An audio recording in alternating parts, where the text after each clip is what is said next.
Mr. P.K. Das, the member judicial today, and my lord Mr. Vipul Kundalia, the member technical today, to please come up and take your positions on the dais.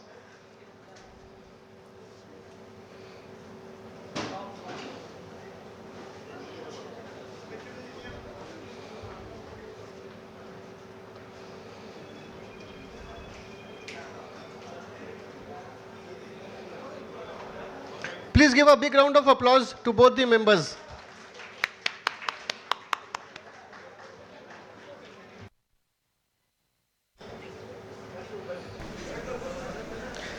I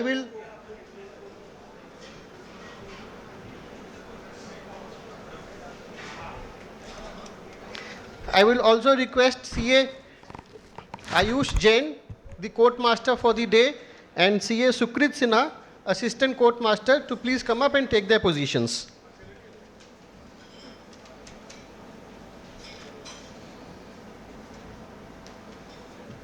With this, the stage is set. I will now request all of you to please rise for the national anthem and the ACAE theme song.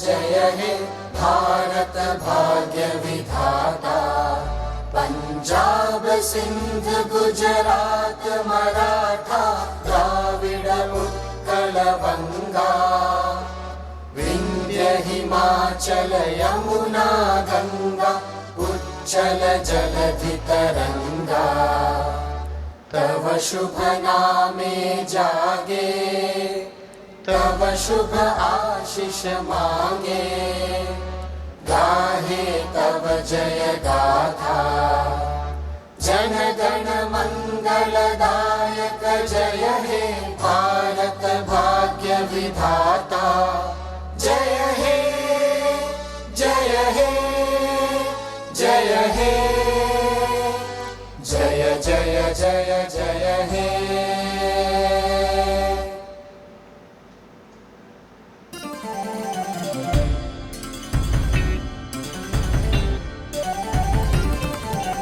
काम तू जो कर्म कर विश्वास हो जो धर्म पर हर नियति में हो गति जग जीत ले तू हो हौसला चट्टान सा हो श्वास में तूफान सा मझधार को अब पार कर जग जीत ले तू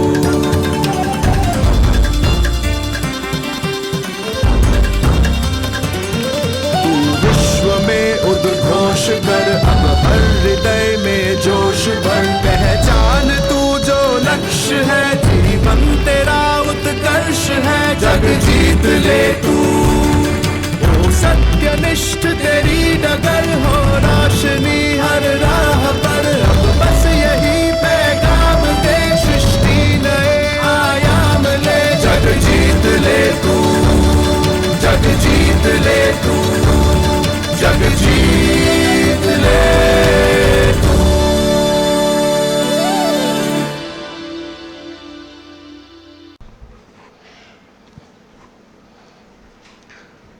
So I, on behalf of ACAE and all the participating organizations, I welcome all of you to this ARS GST Moot Court competition. Frankly, this is a sort of a dream that we have been seeing for the last more than 6 months now, because I checked the WhatsApp group that was created for this competition, and it was created sometime in the start of June 2024, and today we are 6 months into it. And today what we are seeing is the combined effort of all the 8 associations who have come together, joined hands and given their participants, and today we are seeing this moot court competition. I will take this opportunity to welcome the 2 members that we have today in the Moot Court Tribunal. My Lord Mr. P.K. Das, who is the member judicial, and my Lord Mr. Vipul Kundalia, member technical.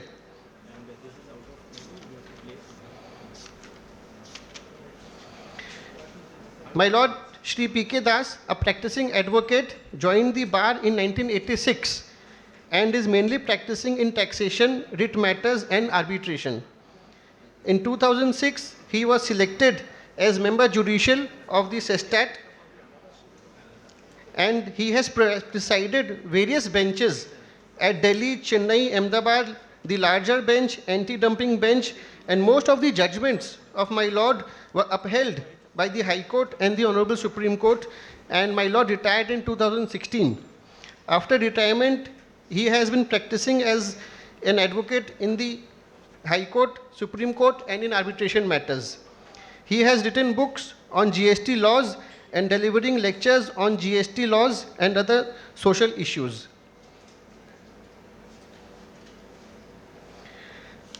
The member technical advocate Vipul Kundalia sir is a BA LLB from National Law School of India University at Bangalore and is a certified mediator by the mediation training program conducted by the Legal Services Authority, High Court, Calcutta. Shri Kundalia was enrolled as an advocate with the West Bengal Bar Council way back in 1994. He has been appearing as the senior standing counsel of the central government Ministry of Law for the past 9 years, and in such capacity has appeared on behalf of several departments and ministries of the Government of India, which includes Ministry of Finance, Commerce, Company Affairs, Defence, Home, Labour, and other departments. Shri Kundalia is also the senior standing counsel for the ED for FEMA and PMLA matters from the year 2022. He also represents the CBIC as the senior standing counsel from the year 2020 onwards and appears in matters related to GST, service tax, central excise, and customs in the Calcutta High Court and the NCLT. Please give a big round of applause to both the members who have taken time out from their busy schedule to be amongst us and guide all the participants who will be appearing today before the bench and giving us the final judgment of the competition, that which team has won the competition. I will request our Central Council member and Chairman of GST IDT Committee, Sri Sushil Goyal ji, to please come up and felicitate my Lord Mr. P.K. Das, Member Judicial.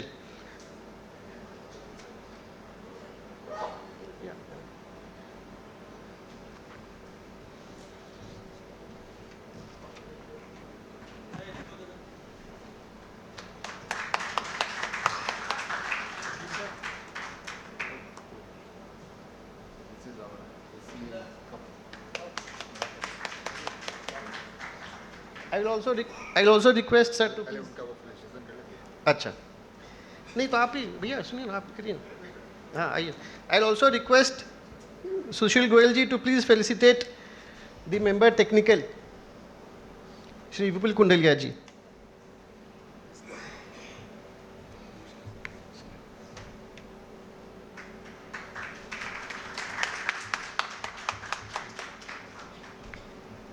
This is our ACA Cup 65-year we have completed. भैया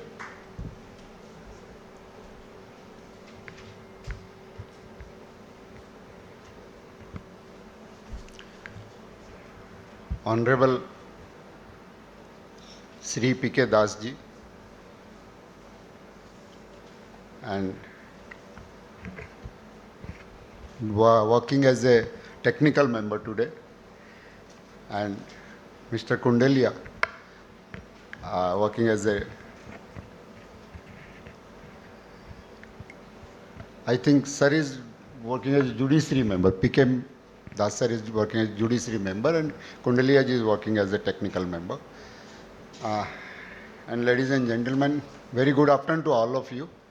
I must congratulate the entire team, ACA and the participating team, to thought about this, that chartered accountant, how we can improve our representation in tribunal, because this is an area which is some extent new to all of us.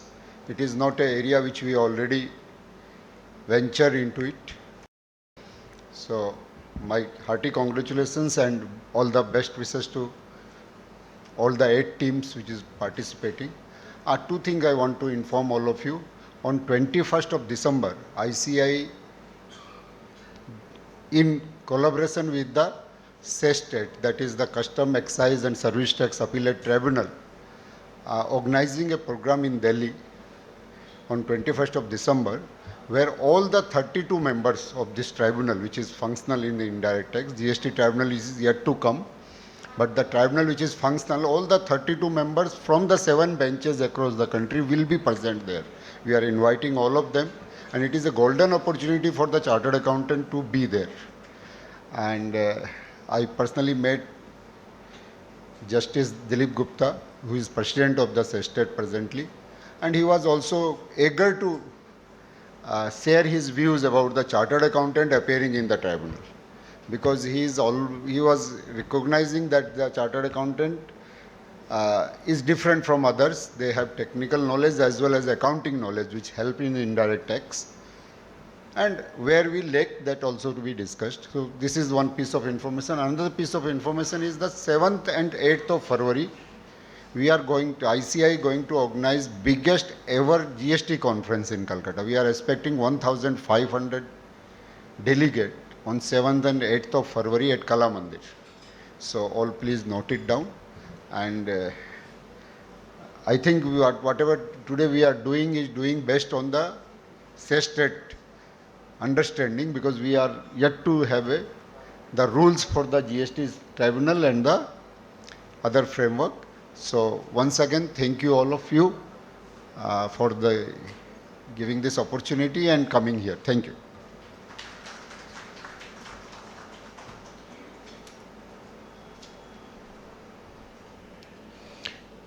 Thank you, Mr. Goel, for enlightening us about the Institute's activities.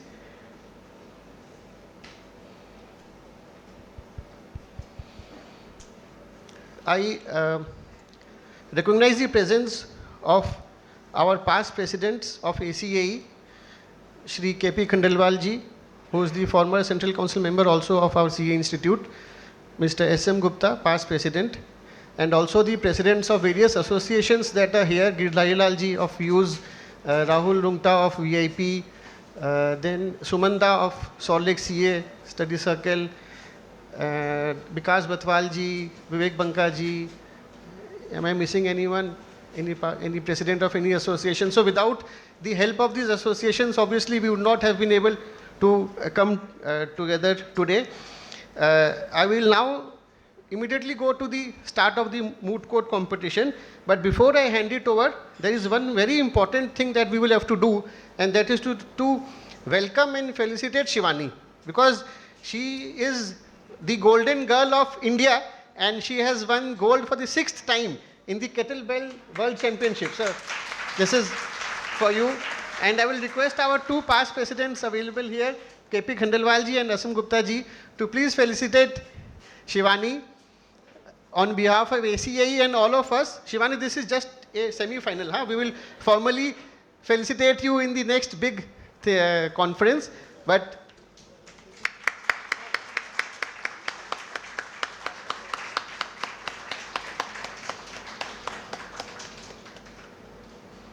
But we did not want to miss this opportunity. So, sir, for your information, Shivani is the 6th time world championship, and she has won gold again in kettlebell sport. Kettlebell. At Belgium. 6th was at Belgium, so she has been doing it for the last so many years. So we will do a formal felicitation later, but this is just the primer of that. So now, just let me check the M2M. Yeah. So now I think the inaugural is over. We will now hand it over to the court master, CA Ayush Jain, and assistant court master Sukrit, to please take it forward. Thank you.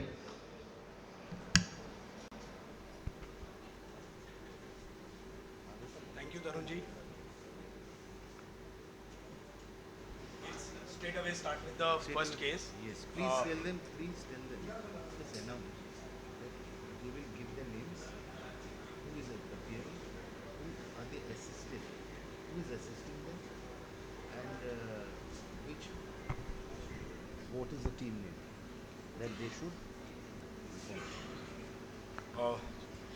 Just to mention that anyone who is appearing will first state their name and the name of the person who is assisting them, and they will also state the association which they are representing and whether they are representing the taxpayer or the department before giving their pleadings. So for case 1, it is ACAE versus BBD Bagh. I request the participants to kindly take their positions, and I'll just give a brief about the case.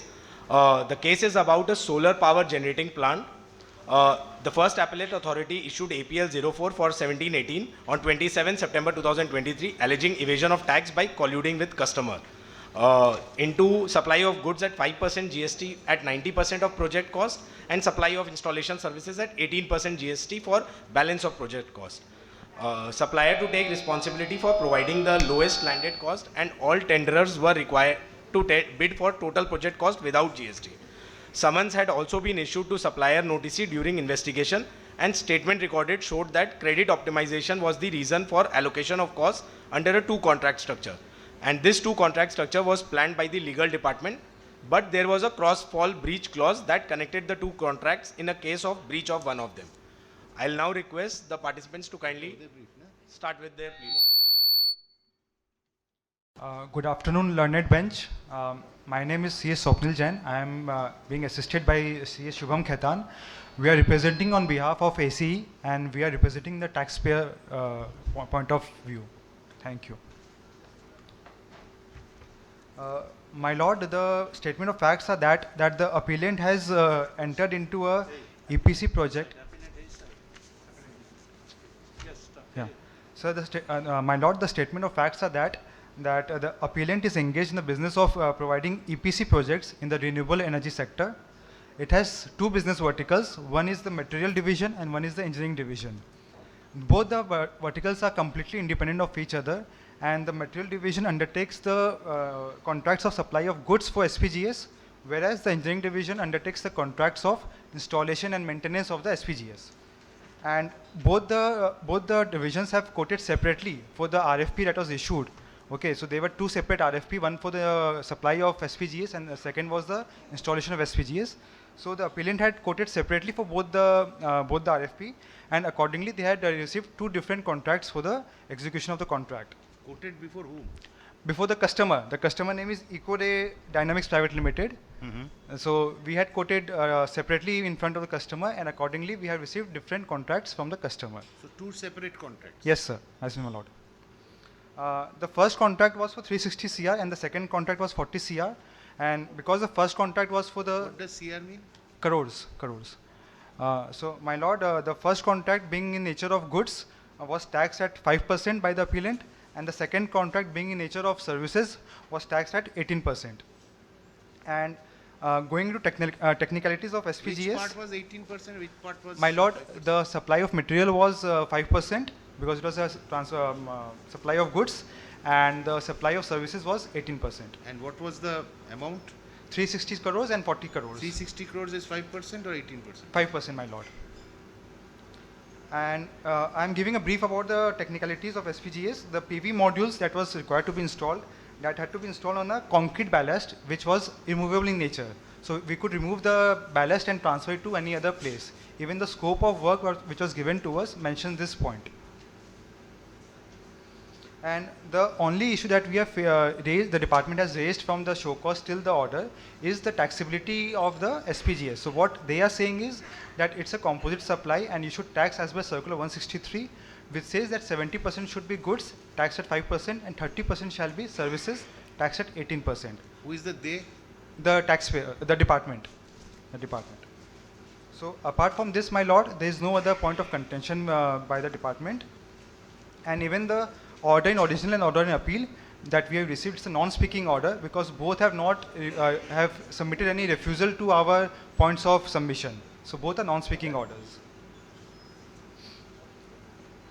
Now coming to our grounds of appeal, the first is that we had, because there are two different contracts, there are two separate contracts, so it should be taxed as per the contract itself. We cannot merge the contract into one and tax at one. because the RFP also was issued separately, the contracts are awarded separately, so it has to be taxed at the tax rate applicable to the contracts. One more point is that simply because there is a cross-fall breach between the two contracts, that doesn't mean it will be treated as a one contract, because we have placed reliance on the judgment of SK Samanta, wherein they have said that only cross-fall breach is not enough to prove that it's a single contract. There have to be other conditions also that we have to see in order to ascertain whether it's a single contract or divisible contract. Who has passed that judgment? SK Samanta and company, page 12, Commissioner of Service Tax, Kolkata. Page number 12 of our April 05, my lord. Is Commissioner of Service Tax has Yes. passed the judgment? Yes, my lord. Is that binding on us? CSTAT. Okay. Page number 12, my lord.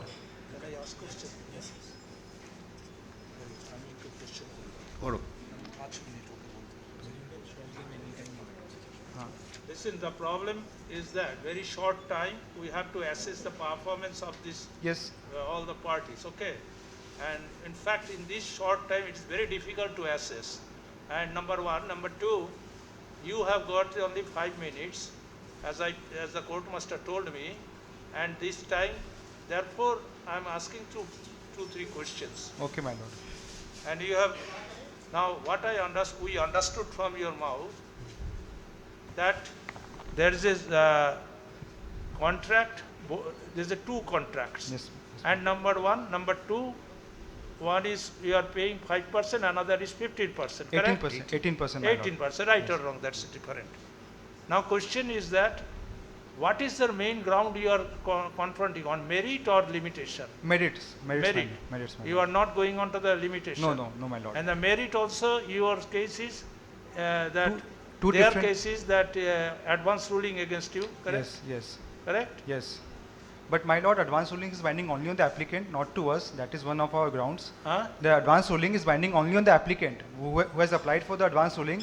It's binding on that only. You are the applicant. No, but the advance ruling was obtained by any other persons, not by us. Advance ruling. The advance ruling Someone else has got. by someone else. It was applied for by someone else. That we know. That is the advance ruling binding on the parties. Yes, my That lord. we know. Yes, That we know. The spirit of the advance ruling they are invoking. yes. Right, number one. Before going to that, I am asking you, in your form, you have stated that, look at take page 80, serial number 18. You have not referred the annexure, what is the annexure cross objection or something schedule you see in your form. It's a highly technical, but it should be clear. When you are filing an appeal, Okay. you should take care in the fill up the forms particularly. In appeal, this is a cross objection, I think so. In your appeal also, have you mentioned this? We have what- mentioned the annexures number, my lord. What is that? Show me. I may be wrong. So, my lord, if you come to page number 2, the index of documents, we have mentioned all the annexures. No, grounds of appeal. কোথায় বলছেন? Grounds of appeal is Page from 2 তে বলছে। Page 2 তে আছে। এই দাও। এইখানে the grounds of appeal are from page number 11, my lord. index of Ah. documents he has given. No, the form. I want to see the form. The form is on page number 3, my lord. Page number 3, okay? Starts from here. Page 3. Anyhow, I don't want to waste time. So. Again. No, grounds of appeal is right. Starts from এটা তো grounds appeal বলছে তো appellate tribunal yes where is that in the appeal form where is have placed where have stated no Can you please repeat, my lord? in the grounds of appeal your appeal form Appeal form is page number 3, my lord. page number 3 I got Yes. it Yes. introducing the introduction of the appellant. But this form, you have to mention the statement of facts and grounds of appeal differently. You have not done it. You have mentioned para 10, serial number 10. Yes, statement of Statement of facts. Yes, my lord. Statement of facts, it started from here. Next, and there is a grounds of appeal, all right. Page number 11, my lord. Okay, chalo. Okay. Shall I Now- proceed, my lord? Yes. Now, you are contesting on merit, is it not? Yes, my lord. So have you annexed your contract in this agreement in your appeal? the work orders have been annexed as annexure H. Work order. Work orders, yes, my lord. And agreement, all these two agreement? The contract, annexure I is there, the contracts on detailed scope of work. And Where is that? I didn't see. It was not uploaded, I think, my lord, due to some technical Anyhow, issues. I have Asmal, I'm not getting so much. So this moot court is another aspect is that we have to educate you people. That is the purpose, therefore I am mentioning. Here you have stated the case laws elaborately, no doubt. But facts is very little. Take care. Okay, my lord. Noted. Take care. Facts is very little. Whole things you are contesting the contract, that is not true. The two contracts are, I think so, that was not annexed. I may be wrong. You know what I am saying? The enclosed once a copy of the order A, B, C, D, E. All these are show cause notice contract is not annexed, which is the vital issue in this case. Okay, please carry. Facts to ja era diyeche tai thakbe. Facts The they can contract, change. what is a clause? What is a clause? Purpose is that analyzing, saying this contract, every clause is important in this case. In what situation you have done. Okay. Because Oh, we time need over. to know whether it's a, what is a solar plant? Solar plant itself is composite. Now you have to explain to us how you have got two separate contracts made. What was the purpose for doing that? My lord, that is When the whole, actually you are the person who has got the whole contract. that is given in a statement of facts, my lord. If you can just go through that, we have given a brief overview of the Point act. out from your statement of Time So anyhow, you have not given the contract, annex your contract in the next time when you are filing appeal, take care. Okay, ma'am. Every documents in GST appeal. Maybe your details are not there, appropriate details that are required in the fact sheet also are not there. Fact sheet before. are just mentioned. We understand, Okay. don't feel that we are taking it differently. You continue with your further submissions on merit. ठीक है. So now Yes. coming to the grounds of appeal, the first grounds of appeal that we have taken is that there are two different. I will just take one more minute, my lord, and then Yes, we'll finish please. it. There are two divisible contracts, so it has to be treated separately, even if there is a cross-fall breach. That doesn't. Which annexure you have? I'm referring page number 11, my lord. No, referred your annexure. My Still, anne- which the- annexure number? The annexure Show me. number is, annexure I. A, B, C, D, E. F, Page G, 8, I page- saw page this, page AE. Page number 12, my lord.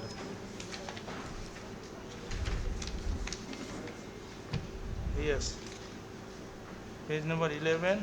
And page number 12, Aye. the judgment of SK Samanta of Sistat Kolkata, that is given in page number 12. Proceedings, these contracts are marked attached in the annexure I. And the project coordination agreement have this attached. Take care. I want to hear you on the point of retrospectivity. The circular retrospectivity. My lord, the circular was brought into effect from 1st October 2021 and it has given a retrospective effect.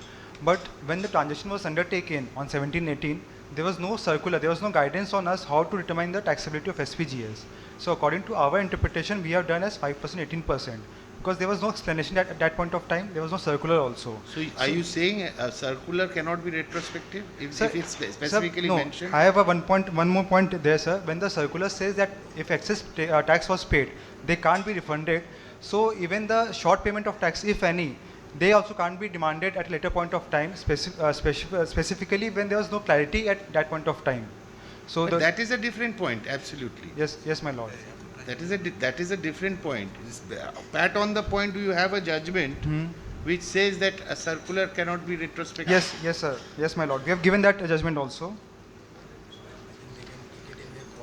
Right.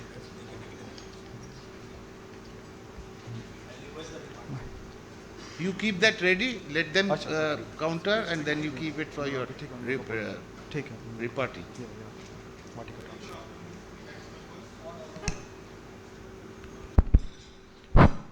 A very good afternoon to the bench members, opposing counsel, and everyone present.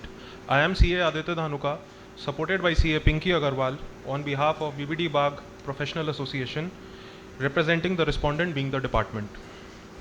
I had read somewhere that there are three sorts of petitioners. able, unable, and lamentable. And the current petition is nothing but a desperate attempt to delay the ruling on their case because it has no standing either on facts, on merits, or on judicial pronouncements submitted. The initial allegation which culminated into this appeal, and I reiterate that the same is already on record, is irrefutable, and therefore any claim to the contrary is the heights of exasperation by the petitioner, which has already evident from their opening statement and main argument. Merely stressing on stating, repeating, and arguing for something will not make it the truth. So the facts which are on record: the appellant, SunGrid Solutions, has on purpose split the project into supply and installation in the ratio of 90:10 in collusion, or in their words, in negotiation with the customer, Ecore Dynamics. Not only this, it is also on record that credit optimization was the only reason for splitting the contract into two parts, and the two contract structure was planned by their legal department with a cross-fall breach clause, thereby connecting the two agreements. Now, before I argue and plead on the facts and merits of the case, I petition to have the claim dismissed on procedural ground itself, since they have violated the basic tenets of law by not filing the appeal without payment of any pre-deposit, which renders it a defective appeal. Going forward, the petitioner has argued that they have allegedly two business verticals. However, in the existing case, the contract that has been given to them is a joint contract, and the basis or condition of giving the contract was this only, that both have to be executed by them together. So merely splitting the two components of a single contract into two separate contracts will not change the taxability. The dispiritedness and circumvention is also evident from their submission, where they have completely affronted the justice system with the department up to appeal stage that all these so-called orders are non-speaking. However, they have not submitted any substantial evidence to corroborate the same.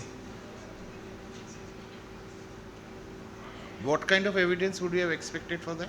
Sir, they have said that the show cause notice, the appeal, the order, the first appeal, every order states it's a non-speaking order, but they have not provided us with either of the copies. So we are not in a position to understand as to how the same can be a non-speaking one. Are you denying that these are not non-speaking orders? Sir, I am saying... In any case, we have the power to go into merits. Sure, sir. Whether speaking or non-speaking. Sure, sir. Now, most of their submissions are based on judicial pronouncements. And if you note, each and every judicial pronouncement is on the erstwhile tax regime, either service tax or excise. Now, intelligible reference may be drawn from them, but the same cannot be used as a foundation in the current tax regime, because is there any contrary provision in the present act? Is there a contrary provision in the present act that you can't draw a parallel to the earlier regime? No, sir, not specifically. Then what? How does your argument? I'll come to it, sir.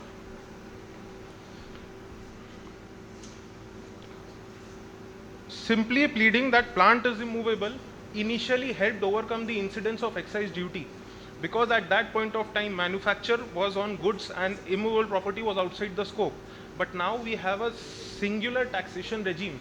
Therefore, argument for immovable property will not throw the transaction out of the taxation bracket. Further, in the technical specifications they have provided for the solar plant, they have mentioned that the module must be mounted on a stable, durable structure that can support the array and withstand wind, rain, and other adverse conditions of up to 150 kilometers per hour. Now, sir, for any kind of large-scale natural events, there is a measurement scale. For example, when earthquakes happen, there is a Richter scale which measures the magnitude. Similarly, for wind, there is a Beaufort scale, Beaufort wind scale. Now, that wind scale defines that wind speed in the range of 89 to 102 kilometers per hour is defined as a storm and is characterized by uprooted trees and structural damage. I'm sure no one has forgotten the Amphan in 2020. That reached wind speeds of up to 110 kilometers only, and the entire city was uprooted. What are you trying to say? I'm coming to it, sir. So here in this case, the technical specification speaks that the structure must be able to withstand speeds of up to 150 kilometers per hour. So imagine the level and the strength of foundational strength support required to install the structure. How can they say that this is not an immovable property? Or the concrete ballast they are saying is easily removable. it of course has to be blasted off or broken off. So their argument that this is not an immovable property is not acceptable to us. Further, sir, the said plant in question is a grid connected. How do you counter the judgment that they have placed? I'll come to the judgment, sir. Further, the entire plant is a grid connected plant and no single component can be removed without shutting the entire plant down. So in either circumstances or scenarios, they cannot argue that there will not be any kind of damage to the structure and therefore it is not an immovable property basis the citations of their erstwhile judgments. Now, further, I present Exhibit A. I request the courtmaster to please tell us, no need, very short time. You tell us what is it. Sir, I took a proposal from their company 2 days back for installation of a rooftop grid plant and I have received a pro forma invoice wherein they have followed the said circular. No, we won't accept all this because this is not there on records. You have not given. So because we received it 2 days back. Have you filed anything? So we received it 2 days back. But do you know the system of the court? I agree, sir, What but is the system of the court? no additional submissions are allowed. And if it is allowed, what is required to be done? Are you aware of? Exceptional circumstances are to be. What is required to be done? You have to file an application or a supplementary affidavit. You have to seek leave. Once leave is granted, thereafter, if we feel that the leave be given, then only you can bring all this on record. So, It is your negligence that you have not brought all this on record if you are trying to rely on them. so we received it yesterday only. Continue. You have not satisfied me with regard to that judgment that they have Coming to the judgment, sir, they cited the judgment of SK Samanta, which said that mere presence of a cross-fall breach clause does not mean that the two separate contracts are to be treated as one. Now, mind it that the citation they have given is a submission given, it is not a judgment. Precise, no need to say anything more. Sir, We understand. SK Samanta, what they have mentioned is a citation by the petitioner, it is not a judgment. The case was about quashing of All free right, deposit, it which is was not judgment. cancelled. All right, we understood. It is a citation, it is not judgment. Okay, thank Sir, you. two things more, sir. So further, various other judgments that they have given, none of them are applicable to the case because all were on temporary installations. And I further present the case of Sterling and Wilson Solar Private Limited, sir, which squarely covers our exact case. The petitioner, Sterling and Wilson, went to Andhra Pradesh High Court. Exact matter, 1718. Please, we don't want to go in details. Time Ratio, is very give us a short. ratio. Just give us the gist. So the gist One was sentence. that the High Court remanded the case back to the first appellate authority to provide the, to consider the issue in terms of the circular issue. What is the ratio? I asked you what is 70 the is ratio? to 30, sir. What is the ratio of the judgment? Sir, the judgment said that 70-30 will be applicable, the circular will be applicable for the year under dispute 17-18, and they remanded the case back to the appellate authority for considering the issue afresh, keeping the circular in mind. Mr. Counsel, you can put one sentence. This judgment remanded to consider the circular. Yeah, matter ends. Why you are saying so much? No need. Thank you. Sir. Complete. Next. My lord, I'll just take 2 more minutes to counter the submission by learned friend. It won't take, my lord, more than 2 minutes. The first is that they are saying it's an immovable property. Second round. Rebuttal. My lord, if you see their submission, page number 11, they themselves have admitted that the plant can be shifted, but not at frequent intervals. That means that the plant is indeed a movable property. Just because the frequency can't be high, that doesn't mean it's an immovable property, first of all. The second is, they have distinguished the judgment of SK Samanta, but my lord, the SK Samanta judgment specifically said that if it's a cross-fall breach, that's not Do you enough. agree that it is merely remanded the matter? Yes, yes, my lord. Okay, no Okay. need. Just answer on one thing. Okay, my lord. Next. Tell me, is the SESTAT judgment, Remanded the matter. no, is the SESTAT judgment, does it have precedential value or persuasive value So on it- us? My lord, it has precedential value because the principle was given that only cross-fall breach can't be seen to determine whether it's a single contract or it's a composite contract. You didn't understand what I asked you. Whether a SESTAT judgment will have precedential value on this bench or persuasive? Persuasive, my lord. Why persuasive? Because it's on a CSTAT judgment, it's on the same level footing. That is the reason it's a persuasive value, not the precedence value. If it's a High Court or Supreme Court, then maybe it's a precedent.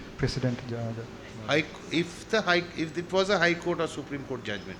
But are you saying that if it was say GST tribunal had passed a judgment, Okay. would that have a precedential value on us or persuasive value? Persuasive value, my lord. Anyway, you finish your arguments. And my lord, coming to your question of retrospective circular, please come to page number 27 of my submission, wherein we have given the case laws of Vatika Township and Jayam and Company, wherein they have said that retrospective circular is not binding on the appellant. If time permits, I can read the relevant part of the judgment also. Okay. No, we have seen it. And last point, my lord, the judgment of Sterling Wilson, there were two loopholes in that judgment. First is there was no challenging of Circular 163 in that judgment. And secondly, there was no challenge to the immovable property nature of the SPGS. So that is the reason that judgment is not applicable to us. You are saying these are the 2 points in this case? Both were not considered? Yes, my lord. Thank you. Sir. Thank you, my lord. So the petitioner has vehemently argued that the negotiation is valid. This is not a immovable property, and if at all it comes to it, it should be a composite supply, and that the circular is not binding on them.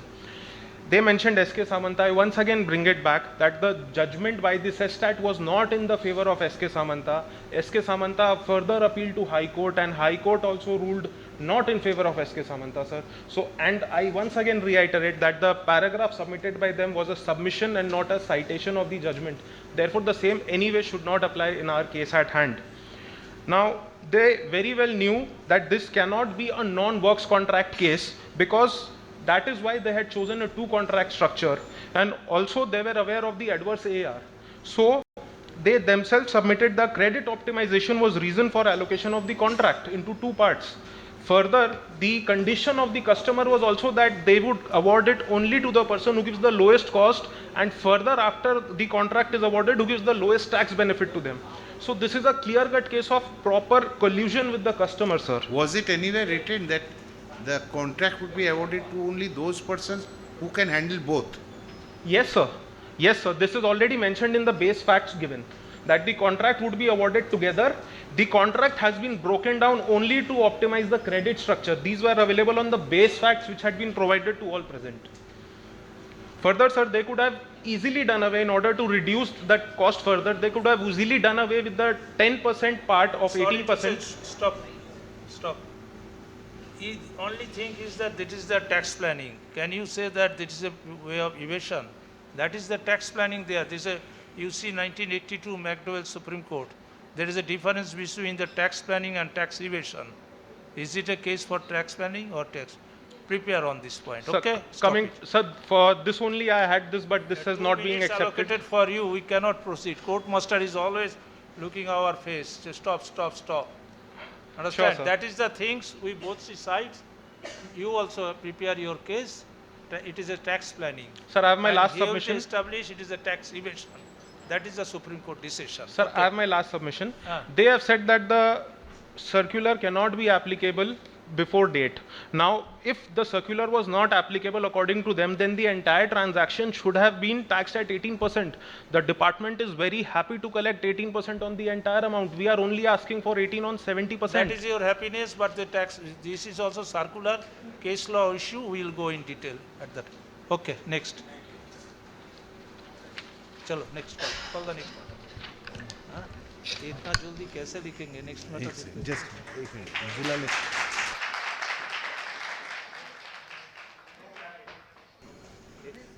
Please give a big round of applause.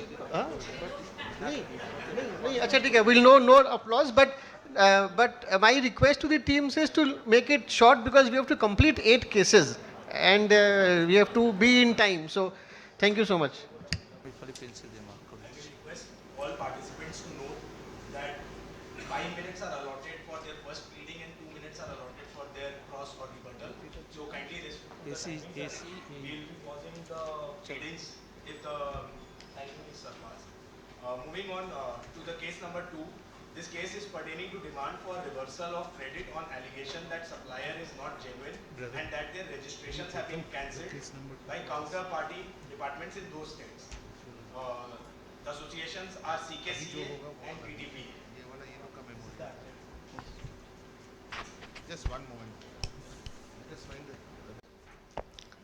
the Respected tribunal and all the members, I am Gopal Sonika, Chartered Accountant, assisted by CA Sabina Nishad, representing the appellant representing the appellant as a part of CKCH and Central Kolkata Chartered Accountants Association. We have been authorized by the appellant to appear on their behalf in respect of the order in appeal dated 15th August 2024. We submit the power of authorization on this behalf to the court, to this tribunal. The brief facts of the case are that the appellant is a trader of steel scrap. The appellant received certain inward supplies from the trader in Gujarat. When the supplies were received, the supplier was very well registered under GST. The GST First and foremost, you have to say who are you. You are a supplier, manufacturer. What is your role? One sentence. So we are the recipient. Huh? Recipient. Achha, ITC recipient. Yes, sir. We are the ITC. You are a manufacturer? No, sir. Trader. Trader. That's first you give your introduction. What is your status? Only one sentence. Then you proceed 3 minutes or 5 minutes. Take. You are a trader and dispute on ITC. That's all. Yes, sir. Proceed. So the disputes relate to the claim of ITC on inward supplies where the department has alleged that the supplier is non-existent. Correct. And the department has alleged on the basis of some DGARM report, whereas in the show cause notice which they issued under section 7 by invoking section 74, they have not provided any DGARM report, neither they provided the appellant any opportunity to examine the report. Rather, they simply mentioned that as per the DGRM report, the supplier is non-existent. However, they have specifically mentioned that as per the DGRM report, it was mentioned that the supplier is not found to be conducting the business from the registered place of business. The supplier did not file any application for amendment of registration, and they also mentioned that the report also mentioned that the returns were duly filed by the from the supplier's GST portal. From some IP address to which the summons were issued, but there was no response received by the received in respect of such summons. Based on that, they allege that the recipient has willfully. What is your reply? Short. Yes, 1 sir. minute. So the first and foremost reply that the invocation of section 74 by alleging fraud is totally untenable, in as much as the appellant acted bona fidely on the basis of the GST registration status of the applicant. Next. On the merits, there is no provision under GST law. The provision under GST law with respect to the impugned period of 2017-18 is that there are 4 conditions to claim the ITC, and all the 4 conditions has been satisfied. The first condition, there should be a valid tax invoice, and that the appellant has claimed the ITC on the basis of invoices which were duly reported in GST. We understand. Next question. Next, any issue, any submission, any point? On other grounds, there is no allegation in the show cause notice. The department has not disputed that this appellant has not complied with any of the condition under section 16(2). They simply mentioned that because supplier is not existent at the place of business, so ITC is not tenable. So when the department is not disputing those conditions. Okay. Is there any judgment on Yes. your contention? Yes, sir. So we are submitting the judgment on the limitation ground. Name, tell us the name. Not Yes, sir. limitation ground on this point. On 16(2)(c). Yes, sir. On 16(2), so there. Or 16(4). If you have a judgment on 16(2) or 16(4), give Yes. us.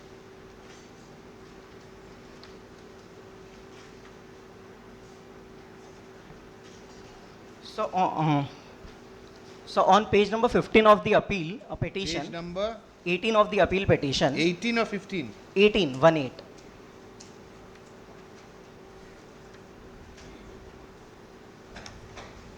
Yes, 18. There are so many judgments given.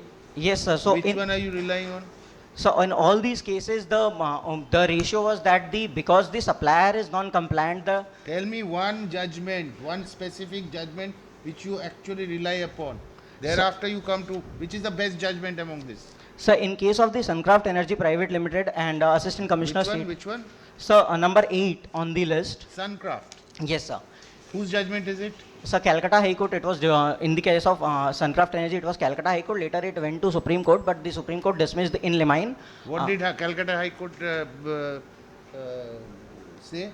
Sir, so the ITC dispute in this case was with respect to the mismatch in the claim of ITC vis-a-vis the invoices reported by the supplier. So ITC were not reflected in 2A. But in that case, the High Court specifically mentioned, High Court specifically said that only because of mismatch, the ITC demand, the demand of reversal of ITC from the recipient should not be made without verifying at the supplier's end. There are certain exceptions also there. Are you aware of that? Yes, sir. So in case of the in the year 2018, there was a press release. So based on there are certain specific circumstances, but none of those circumstances has been alleged in the instant case at the first place. So the existence of those circumstances does not arise. Is the Madras judgment also there on this? Yes, sir. Ranganathar Val. Which is against you? Sir, favorable judgment also we have from the Madras. Ranganathar Val versus Assistant Commissioner. So do you want to add anything else? 30 seconds. Yes, sir. So the primary question is, as I mentioned, the this order itself is the time barred. So on the ground of limitation, this order should be quashed. And secondly, on the merits. Limitation you are saying that it can't be under 74. It cannot be under 74. Just to get out of the limitation period, they have Yes, brought sir. this under 74. Yes, sir. In fact, And that there is no fraud on your part. there is no fraud on our part. Only one point I am pointing, as my understanding this just given a glance, I understand that you have not filed the documents, all the documents. When you are, this is a facts based, okay, clandestine, forged ITC, all these are documents, evidence based. You have not filed that evidence. Take care when you are filing an appeal in the due course. In this case, you have to give the documents. You now look at this GST law is different from the Central Excise and Customs law. 111, section 111(2) is saying power is civil court, and they have a power to evidence, seen the evidence, call the summons, cross-section, everything. That you have not did. You have not done here. Take care. So, Okay. sir, in case your good self permits for just 10 seconds on this point. Thank you so much. You can cover it in the Sure. Yes. Good afternoon, Your Honor. Myself, CA Anshuma Rustagi, assisted by CA Abhishek Agarwal, representing DTPA on behalf of the CGST Ma'am, department. please come this side. Sure, sir.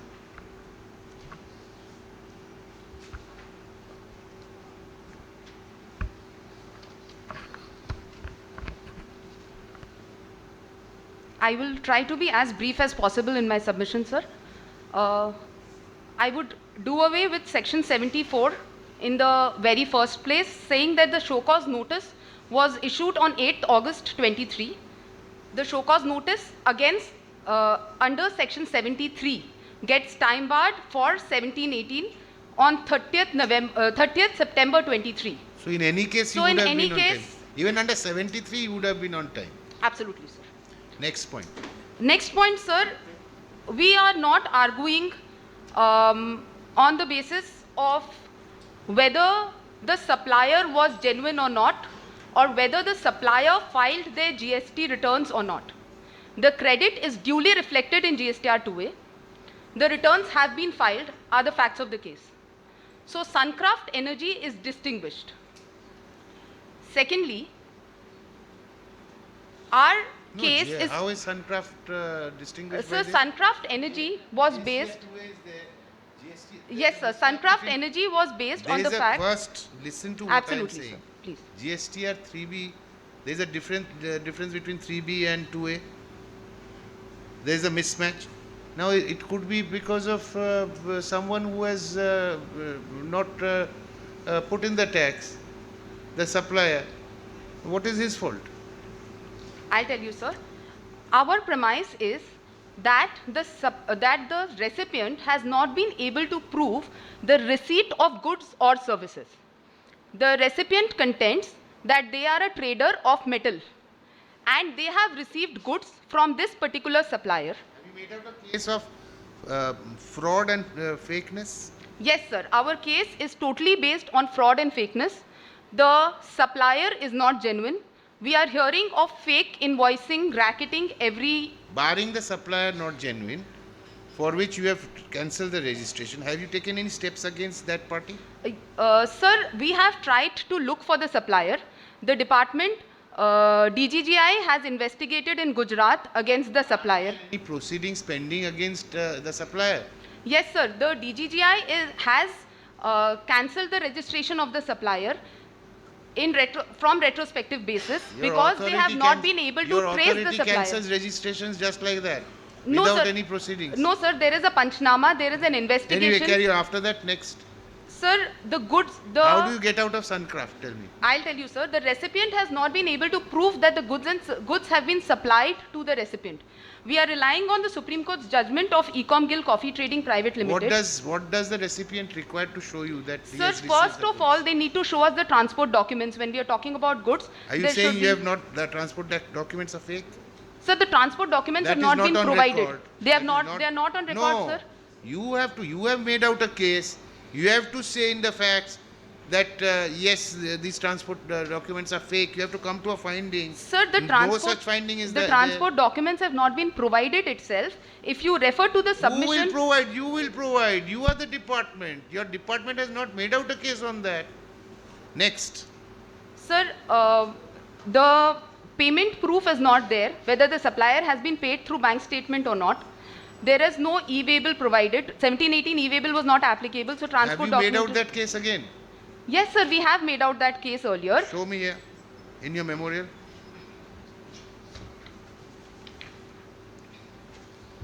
Sir, in our statement of facts, we have repeatedly. Come in to fact- that paragraph. Yes, Come sir. to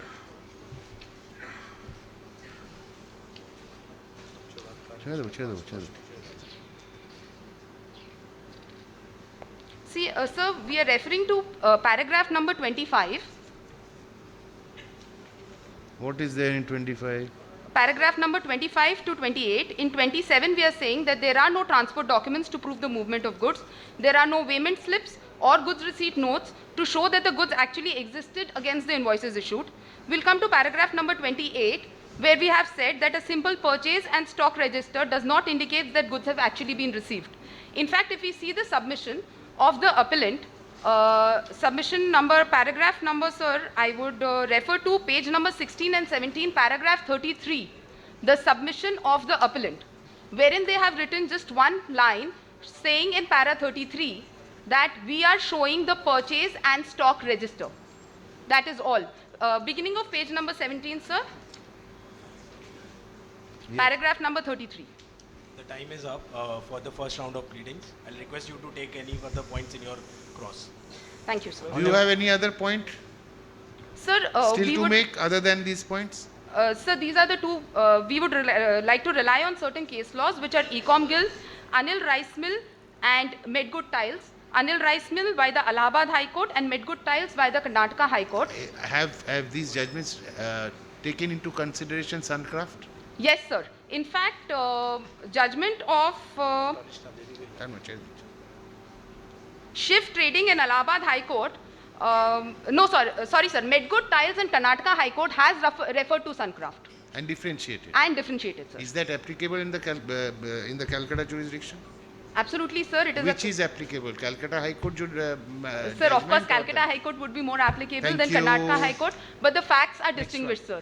Thank you. Thank you, sir. I request that. One thing, you have filed an application for condemnation of delay You of didn't move filing it. cross-examination. We have, sir. So you have not just, you take care for drafting of the COD, you have to mention how many days delay, you have not mentioned it. How In many your days and what's each that? day has to be Please specifically. take care. When My you are- apologies, sir. When you are filing application, take care how many days particularly. So your condemnation of delay application is dismissed. Chalo. Next. Sir, at the outset, they mentioned that they are representing CGST department, but the case is initiated by the State Department. I don't know how they have the locus to appear in this matter. Secondly, sir, regarding the proof that we have not given any proof, as mentioned rightly by Your Honor, that they have not, whether they have made the case or not, as per Section 58 of Indian Evidence Act, when a particular fact is not disputed, the counterparty is not required to prove that. They have not made any case in the SCN that we have not received the goods. Okay, next we Yes, understood.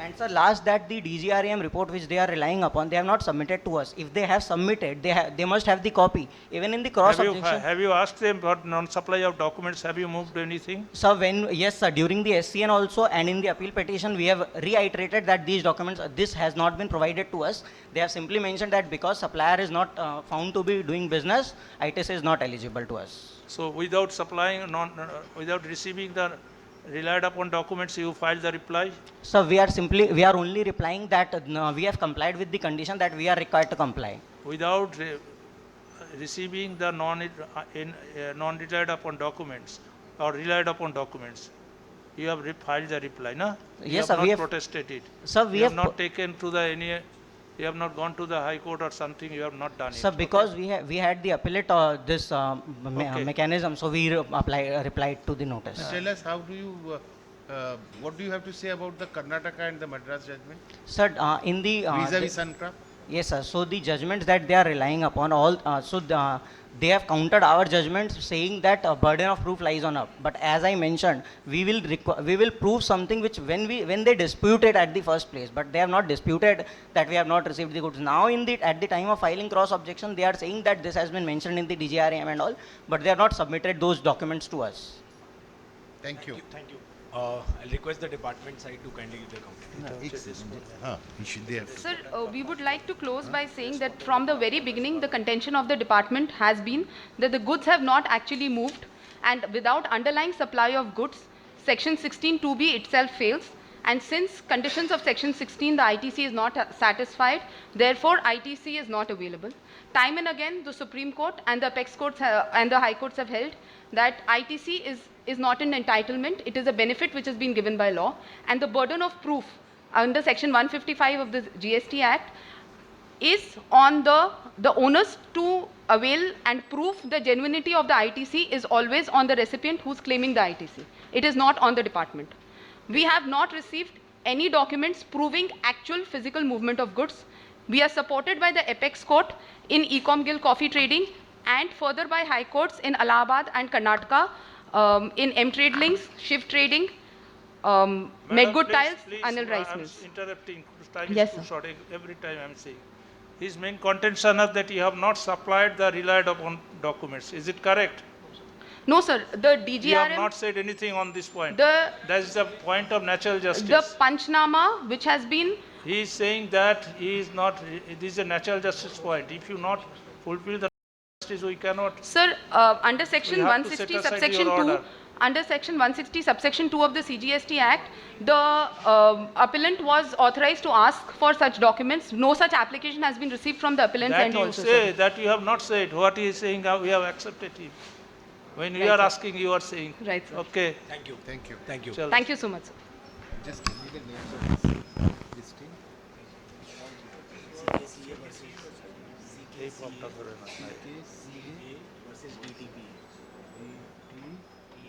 Chal, next. This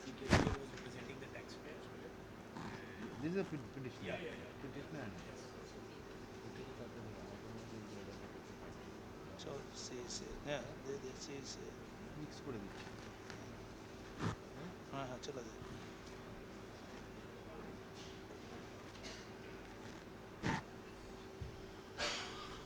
ये ले लीजिए। Next. Okay. Moving on to the case number 3. This is Salt Lake City Chartered Accountant Association versus Views Exchange. The case 3 pertains to confiscation of goods intercepted during transit. I'll request the appellant side to take the right side of the podium.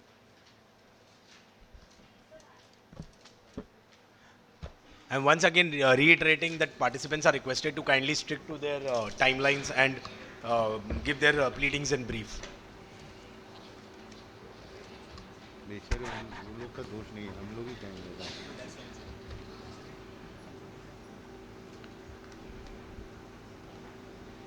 Very good afternoon to the bench and my opposing counsel and the other members present over here. I will keep it strictly very short to the briefing. The case is, I am representing Salt Lake. My name is Jay Agarwal and I am being assisted by CA Siddhant Jajodia. We are representing Salt Lake Study Circle on behalf of our client XYZ Limited. The matter is regarding the... Succinctly take tell us the facts. Yes. Please So the succinctly. case is regarding. Then tell us your point of law. Yes, sir. As fast as possible. Sure, sir. The case is regarding the e-waybill and the confiscation procedures conducted thereafter.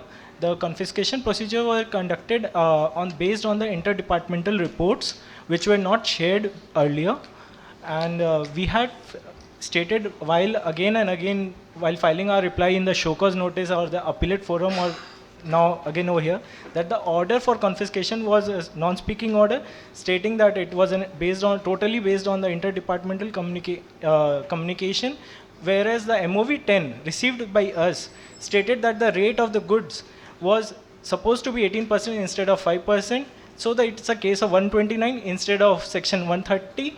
The laid down procedures in the circulars were not followed by the department. Further, all the records. What is your prayer? Please tell us. So the prayer is like the confiscation, the penalty which we have paid at 100% of the market value and the fees of 1 lakh rupees is in contravention of the section 122 and section 130, read with section 68 as well. You want to set aside of the penalty or? Yes, sir. Confiscation and penalty? Yes, sir. Okay, proceed.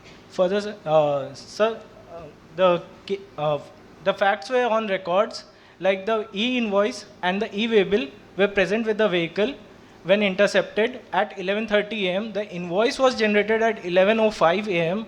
and the department is contesting that against the same e-waybill and the same e-invoice, multiple trips have been conducted by us. Sir, the goods are being moved from Salt Lake to Newtown on bill to ship to model, and within a span of like 30 minutes only, they are contesting that it is a multiple trip has been conducted for the same e-waybill, which is absolutely fictitious.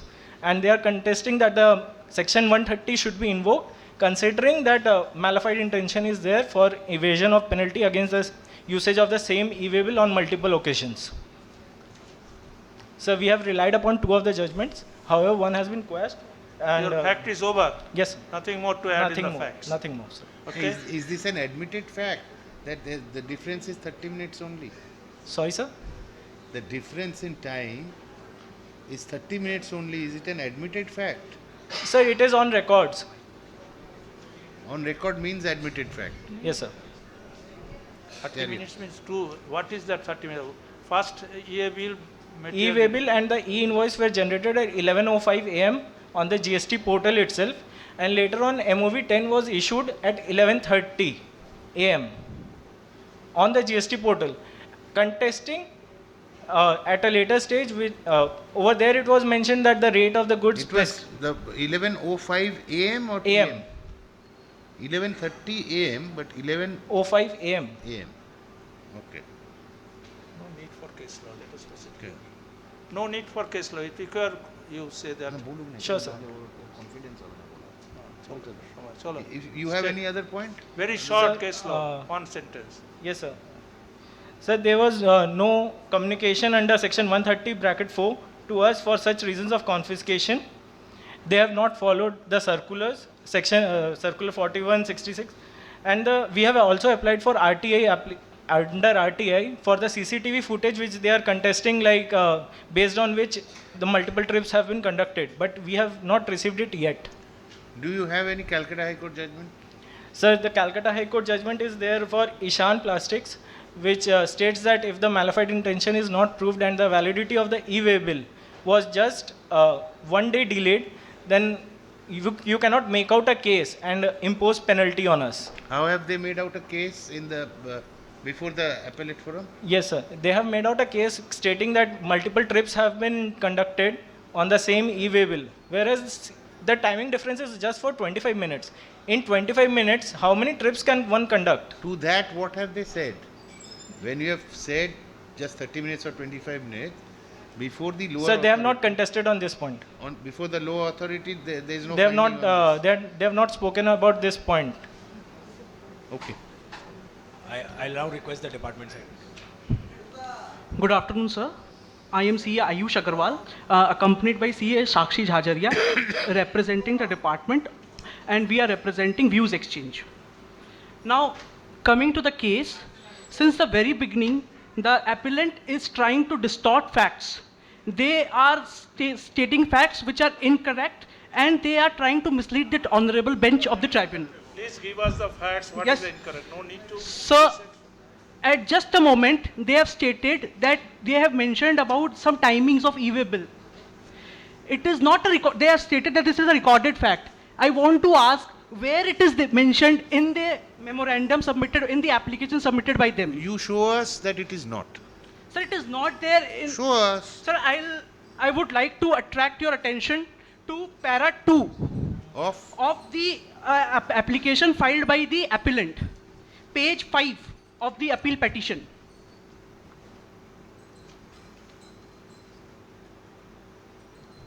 Yes. Sir, in para 2, in 2.2, page 6, sir, they are saying on the basis of the aforesaid allegations, the appellant was asked to show cause as to why the penalty should not be imposed on the confiscated goods. The appellant was accordingly directed to submit a reply to the impugned SCN. Sir, they have described the SCN in page 2 and they have stated the reply in page 3. In nowhere in the statement of facts, either in para 2 or in 3 or in further paras, they have mentioned about the timings. So Sir, it is available on the portal itself. Sir, Please do not interrupt, please do not. So the fact that they are saying that e-way bill was of so time, it is not mentioned here. Now coming to the fact. No, you tell us what was the Sir, time. they have tried to. No, they are saying 25 minutes. You tell us what is the fact. Sir, I am telling the fact, sir. The fact No, is. tell me on this. He has said, you are saying that he is saying about the timings and the time difference of only 25 minutes. Therefore, he is making out a case of impossibility. You tell us what is the time difference. What is your investigation and what do you say is the time difference? Sir, I would like to refer to ARS cross objections.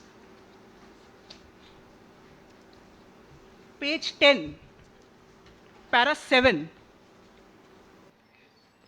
Sir, in the para 7, sir, we have submitted that. I would like to read out, sir. At this juncture, the respondent humbly submits that the interdepartmental intelligence flagged XYZ due to a pattern of fictitious supply involving similar consignments of... Your case is that he has made multiple trips. Sir, your case is he's made multiple trips with one... yes, sir.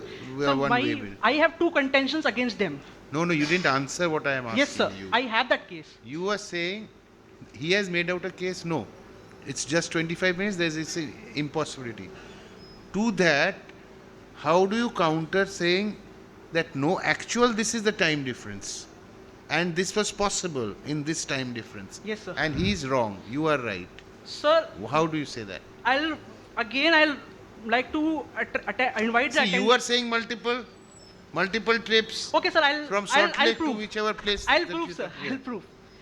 Sir, you have just 1 more minute, so kindly please concise and... You answer. If you don't have an answer, say no, go into a different point. The distance between Alipur and Newtown, between Newtown and the place of supply, that is Salt Lake, is 7 to 8 years. Sir, the validity of e-way bill is of 24 hours. Sir, they have generated the e-way bill in the morning, and sir, then they were continuing supplying. They are trying to take the advantage of that loophole. Sir, they have continuously... What is your reply on this case law? Sir, Court decision. Sir, I would like to mention one thing, sir. They have distorted the fact to the extent, sir. They have said that they are filing appeal in MOV 9 against MOV 9, whereas contrary to the fact, sir, in section 130, MOV 11 is issued. Sir, again they have said that we have issued MOV 7, but to the fact we have issued MOV 10. Sir, we would like to again refer to page 6, wherein they have said in para 2.2 on the in the show cause as to why the penalty should not be imposed on the confiscated goods. Sir, we want to invite your attention to section 130. No need such elaborate. One sentence we want that they have intentionally did it. Otherwise, sir, they have tried to mislead. Sir, we want to quote the judgment of the Supreme Court. Sir, we want to on the point. Sir, that they have violated the principle of uberema fides. Sir, they have come to this tribunal with unclean hands. They have tried to mislead the court by saying that it is a case of 129, contrary to the fact that it is a case of 130. Okay. No further. Next. What is it? To take the cross. Sorry, sir. Yeah. Uberima fide. Listen, their argument is only one point. This is intentionally you did it. No, sir. Okay, what is your submission? Factually, you are trying to mislead us. No, sir. That is what is being What is your Sir, the submission? alleged. e-way And bill- it's a serious allegation. Yes, sir. Sir, the e-way bill generation time is on the portal. The e-invoice generation time is on the portal. The MOV forms generation time is on the portal. We have submitted in the annexures. Mister, all these are not in your appeal in detail. What is saying? This is a Sir- fact. When you are drafting the appeal, you take care all these things. Sure, sir. This is a moot court. We have to guide you where is your wrong, what is the right. So whenever you are drafting such appeal, elaborately you have the statement of facts, you have to detail. That was not here. Therefore, we are in the difficulties. Sorry to interrupt, sir. Sir, in the index to the appeal, we have mentioned that we have submitted the invoice copies. In your appeal, you have to say, when you have read these things, we have not found what you are submitting. Okay? Sure, sir. Your submission, the point that you are arguing on, submitting on, in the grounds of appeal, where have you taken? This Show me the timings, ground. all these things. All these timings issue, all this. Sir, no, sir. Not the elaborately. Sir, because at that moment, this point has been brought up to us in the cross objection, and it was not present in the actual facts of the case. No, cross objection, their cross objection. Yes, sir. Okay. In the- your appeal, you have to, what your submission is very good and attractive, but it is not corroborating with your statement of facts. Sir- Thank you. Next. Sir, sir, in the grounds they have raised, in ground number 4, they have said that it is not a speaking order. They have further alleged that we have not provided an opportunity of being heard. Sir, I want to say, a show cause notice in MOV 10 itself proves that we have provided an opportunity You of have not given being... any show cause hearing. Huh? Sir, You have not given any hearing to sir, them. they have not asked for the hearing. Oh my dear, you have not mentioned this valid point. Sir, Huh? we have asked for the Why, hearing. when you are opening a case, first you hit this natural justice. Please understand, in the court, tribunal, in the Sir- departmental proceedings, natural justice not so many. In the tribunal of court, we are interested for the natural justice. Is it correct? They have not given any hearing to you? Yes, sir, they have not. We have mentioned it on our... They have not given hearing to you? No, Yes sir. or no? No, sir, they have not. Why haven't they given a hearing to you? Sir, they just simply passed out of the order. Sir, The show cause notice Sir, was not I given. want Did to you ask draw- for a hearing?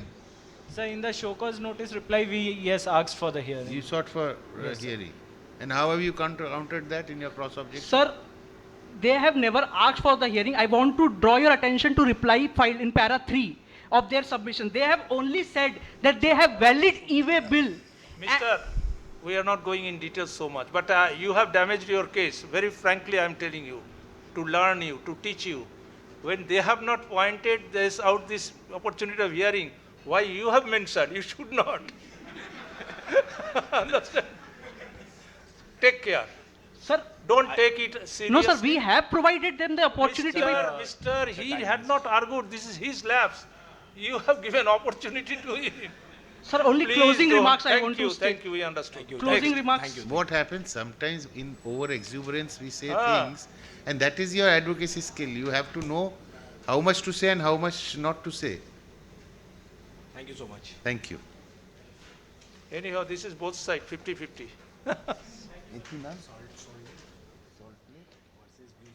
Moving on to case number 4, VIP Chartered Accountants versus Vitta Salakar. I request the participants to take their positions. This case pertains to eligibility of ITC against ineligible invoices under RCM during the period 21-22. I'll now request the appellant to start with their pleadings. Number 74, Arish. I, Priyanshi Agarwal, supported with CA Parag Lat, am representing VIP Road Chartered Accountant Association. Before we begin with the proceedings, Just one moment.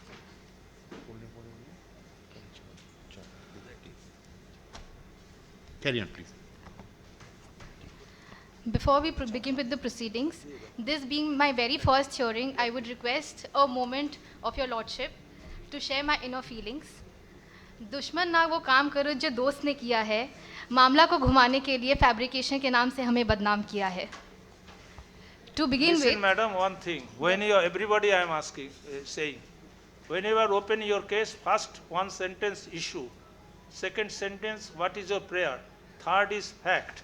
ये छोटा करके, otherwise if you start this, they are wrong, it is not possible in the tribunal. Chalo, start. What is the issue? so the issue is disallowing ITC availed on account of RCM paid. That is RCM. RCM paid. So, sir, I would like to start with the show cause notice. An audit was conducted in the premises of the petitioner, our client, wherein the adjudicating authority had. What is your prayer? So, my prayer is to allow the ITC that has been claimed against the RCM paid. Okay. That is to my allow prayer, the sir. ITC. That's Yes, your prayer. yes, sir. Now give a very facts in 2 minutes. What are you doing? What is your status? Sir, in the our submission was regarding. Who are you? You are a supplier or manufacturer or something? Trader? Sir, no, sir, we are the manufacturer. The You are petitioner the is manufacturer. the petitioner is a So your introduction is you are manufacturer. Tell us. Okay. Kari. Next. So the petitioner is a manufacturer. Audit was conducted in the premises of the petitioner, wherein post which show cause notice was issued, wherein it was stated that ITC is disallowed on the ground that the invoices were issued under FCM at the rate 12%, as shown under the heading tax shown in invoice What is as per FCM? 2A, forward charge mechanism. Yes. But when you are drafted appeal, you have said this RCM total reverse charge mechanism, in short RCM, is it correct na? But in your appeal you have not mentioned, all times you are saying the FCM. Look at when the tribunal members or the High Court, they will not understand the abbreviation. Right, sir. You have to always, when drafting appeal, take care. You have to write the full, then you are saying hereinafter referred to as FCM. Do it. Okay. Carry. Next. Tax shown in invoice as per 2A, and the suppliers appeared to have paid tax under FCM. So this point is to be noted, appeared to have paid tax without any verification of any sort from the side of the adjudicating authority. With respect to this, the reply was duly submitted against the show cause notice, wherein the copy of the bill, the ledger copy, the bank statement, the mail which was intimated to the supplier that inadvertently the amount has been showed under FCM and not RCM. Everything was attached in the reply against the show cause notice. The same was not considered while passing the assessment order, and it was a non-speaking order wherein it has been said that in absence of satisfactory reply, the matter is being disallowed. Post which we have filed an appeal against the GST appeals, wherein again the matter was disposed of, stating that in the absence of satisfactory response, the matter is being disposed of. Being agreed with the same, we are here before your lordship to seek justice. So in the cross objection, it can be seen on To page seek 4. justice or credit? To seek justice and credit. But it is, since if you look at the quantum of the entire matter, the quantum must be very small. But then it is ultimately a matter of justice that we are here for, which will ultimately result in us claiming the rightful ITC that we have applied for. So, sir, in the cross objection, in page 4, it can be clearly seen that the learned... Cross objection you have filed. No, in the cross objection They filed. have filed. You Yeah. you say what is your ground? So Sir, my ground. Sir, I'm coming to the ground. Madam's time is too short. Sir, I'm coming to the ground, sir. Don't say they will say cross objection. In his cross objection, it what he has- said, you'll get 2 minutes more. Then you say, What is your place ground? your case. Sir, One, two, our ground was that it was a non-speaking order, One. wherein all the submissions given by us were not considered at all, Okay, and two. no specific mention was given. Two. Next round. And the next round is that ITC should be allowed on the fact that all the documents were duly submitted. Okay. This What is is- their finding? They have said anything? Their finding is that we have fabricated the appellate order along with fabrication of the screenshot Documents. of the What they say? Documents. Tell us one sentence. with regards to document, they have made a lot of points. I would like to request you to give me some time for that.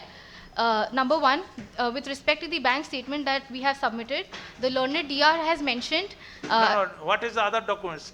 Quick. Okay, so the documents that have been submitted, they Go have on. mentioned that the GST order, appellate order, has been fabricated by the petitioner. With respect to that, I would like to quote section 39. I am not clear what you are saying. Who has fabricated what? So that is why I was coming to the cross objection that was submitted by the DR. In the cross objection that was submitted by the DR, they have not considered what we have filed. Instead, they have raised a new point stating that we have fabricated the appellate order and we have fabricated all the papers that were submitted by us. Fabricated the appellate order? Yes, fabricated How sir. Sir, if you go to page 5 of the cross objection submitted by the DR, so you can see it is written, the appellant has fraudulently attempted to erase a line from the said appellate order, wherein it was duly mentioned that the learned adjudicating authority has examined all documents produced by appellant and pointed deficiencies in details. This is ridiculous. I think on what basis this has been said, I don't know. So with respect to this, I would like to quote section 39 of the Bharatiya Sakshya Adhiniyam 2023, read with section 79A of the IT Act 2000, which clearly states, when in a proceeding, the court has to form an opinion on any matter relating to any information transmitted or stored in any computer resource or any other electronic or digital form, the opinion of the examiner of electronic evidence referred to in section 79A of the IT Act is a relevant fact. Madam, you have prepared very good your case. I appreciate. One thing I have to point out, we have to point out, that you have concentrated more their cross-examination rather than your appealable order, adjudication order, or the department appellate order. So we would have henceforth, before the tribunal, when you open your case, first you point out what are the finding of the appellate authority against which you are filing appeal. You don't, then in reply you have to contest cross-examination. So our contest was they have passed a non-speaking order. That was our main agenda. Very good. That is the main point. That was our main agenda, sir. Highlight it, natural justice. Most of the cases that state is or central is violating the natural justice. And you have to do it. Thank you. You have prepared well. Carry on. Next. Good afternoon, my lordships. I am CA Abhishek Tibrewal, supported by CA Gagan Kedia, representing the With Salaka Study Circle. And I am a counsel appointed by the Honorable Commissioner of State Tax, Howrah Commissionerate. Authorization. Yes. Oh, this is the appointment. What do you want to say? My lordship,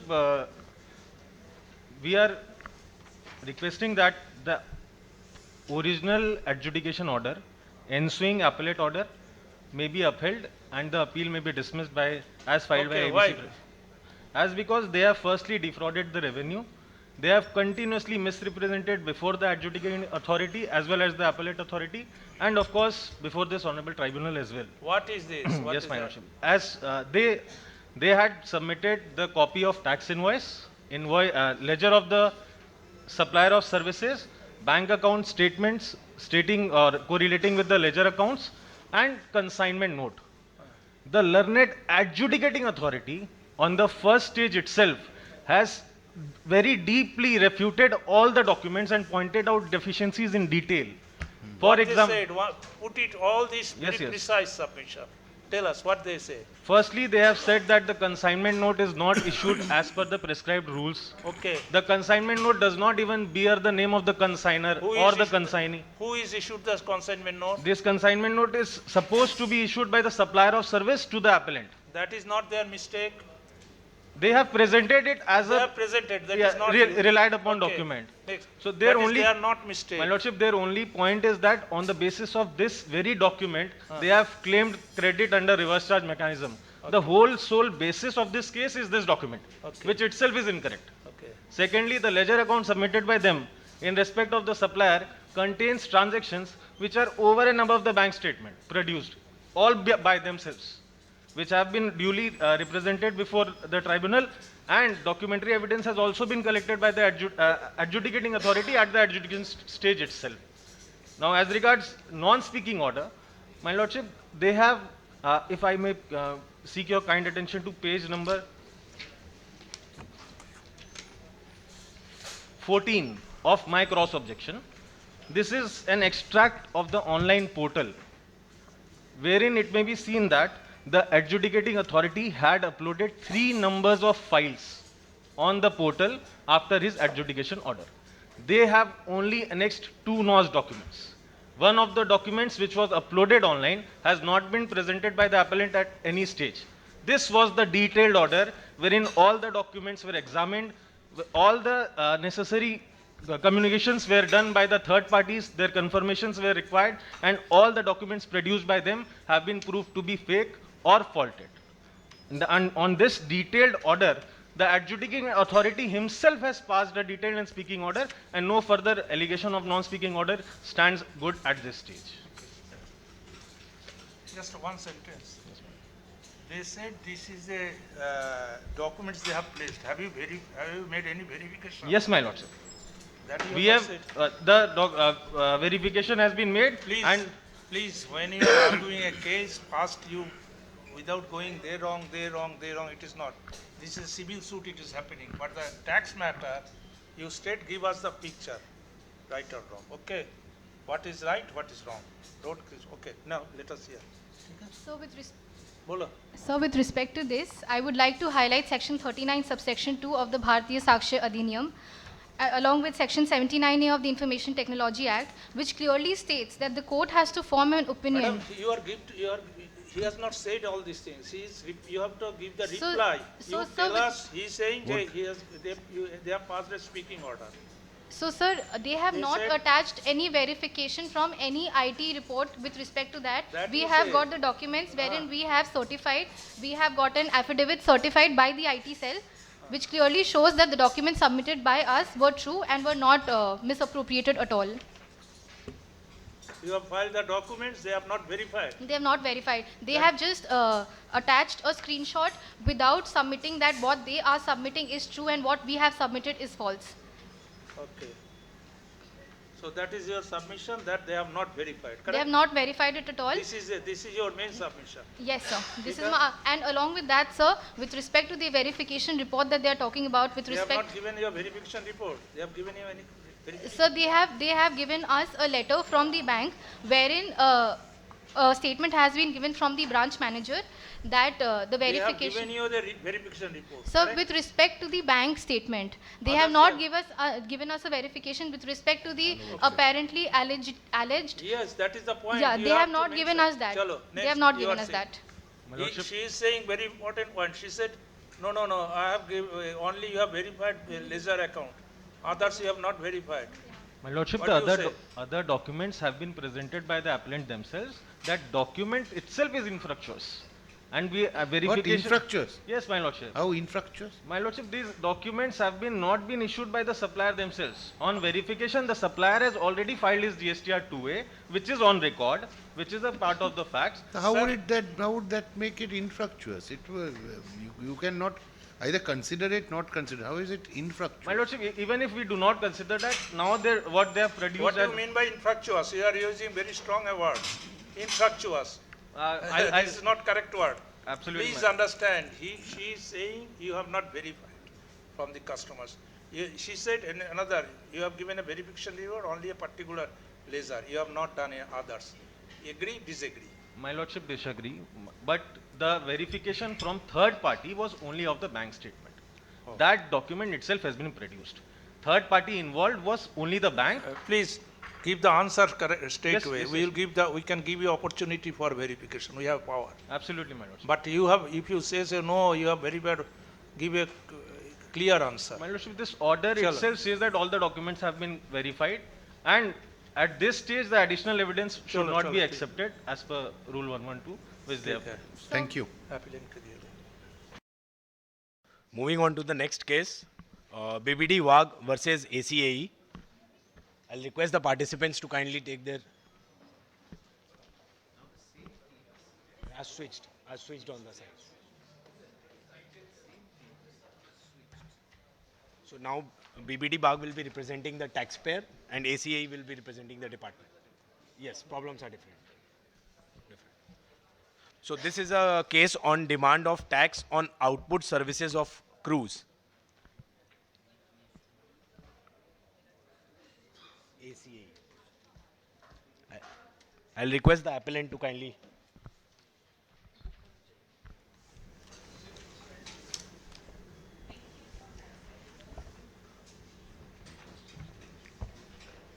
Lordship, myself Pinky Agarwal, I am supported by CA Aditya Dhanuka. we are representing BBD Bag Association. We are here from the appellant side.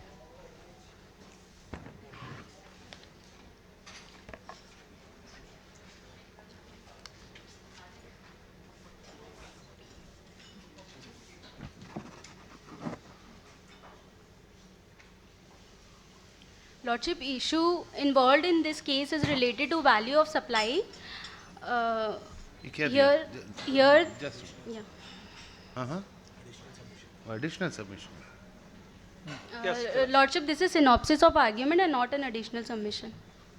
Oh, this is the notes of argument. Yes, right, sir. Very good. Please start. What is the issue? Lordship, issue involved in this case is related to value of supply. Here the appellant is a travel agent. He is providing travel agent service to its customers where he receives charges for which he appoints vendors for providing other services to the customers like cruise booking, rail ticket booking, air ticket booking, etc. So they, from their customer, they receive the amount which they pay to the vendor along with their service charges. On their service charges, they charge and collect GST from their customers and pay the same to the government. So department here alleges that the entire amount received by the appellant is liable for GST, whereas the appellant has paid GST only on the service charges which they have received for the services provided by them. I am putting on one sentence your submission. Entire case is denial of reimbursement charges, correct? Yes, Lordship. That is the case. Yes. So when you are making submission in future, we are trying to guide you. Right. So always make it very precise in the opening. Then you go to the elaborate. It is a denial of the reimbursement charges. Right, Is Lordship. it? Now proceed. Yeah, right, Lordship. So I would like to make the submissions on the merit. Why they have denied? Lordship, they have stated that the entire amount is liable for GST because the value of supply includes all the reimbursement which is being received by the appellant from the customer. Lordship, I would like to make a reference to section 15 where it is given that value of supply shall be the transaction value which is the price paid or payable for the said supply. Mind it, Lordship, it is said that the price paid for the said supply shall be the transaction value. Which would be the value of supply. Section 15(2) provides for inclusions in the value of supply, which covers 5 elements. A, taxes. Second, supplier liable to pay, which was paid by the recipient on behalf of him. Incidental expenses, interest, late fee and penalty, and the subsidies. The amount which is which has been taken as reimbursement by the appellant does not fall in any of the categories mentioned here. So, Lordship, the amount which is received as a reimbursement is not at all a value of supply for the supply made by the appellant, because the supply made by the appellant here is the arranging those facilities for the customers and not providing that service to the customer. Any other provision? Any other provision? You are cited section 15. Yes. Any other provisions you Lordship, are relying? without prejudice, Rule 33, we would also like to rely on the Rule 33, which states that expenditure cost incurred by the appellant as a pure agent shall be excluded from the value of supply. So, madam, first you have to, when you are presenting a case, first you have to say what is your favor. Favor is Rule 33. Yes, Lordship. Then you go to the section 15. Section 15 they will cite. You have opened your case section 15. Lordship, I am relying on the section 15 because section 15 is saying that the value... 33 is in your favor. Tell us. Right, Lordship. 33 is in your favor. Tell us. Right, Lordship. So we have Rule 33 provides for certain conditions, which conditions have all been fulfilled by the appellant. The condition prescribed in Rule 33 are they are acting as a pure agent. Payment must be separately indicated in the invoice. Supplies procured as a pure agent are in addition to the supplies made by the appellant, and they are not holding the title of the services. They does not use those services for their interest, and the actual amount has actually been recovered from the customers. So all these conditions are being fulfilled by the appellant in this case. Then what is their finding? Tell us, quick. Lordship, there is no... Why they have not allowed you a benefit of the Rule 33. Lordship, there is no such finding is there in the SCN as well as No order. finding. No, Lordship, it is Clear, just... no finding? No, it is a We are asking him. non-speaking. Sure, Lordship, I would also like to make a submission that I would also like to make reliance on the Intercontinental Consultants and Technocrate Private Limited judgment of Honorable Supreme Madam, Court. it is a fact-based. Judgment Right, is Lordship. secondary. You Right, are Lordship. saying you are legislature giving Rule 33 benefit. They have not given any finding their order. It is your They submission. are just saying that there is a lack of documentary evidence, and for Then that they are tell not. us, my dear, you But have to Lordship, they say. have already conducted our audit in detail, and the scope of the audit is defined in the law itself. That audit is a very extensive exercise where they audit all the books of account. They come to the premises of the appellants.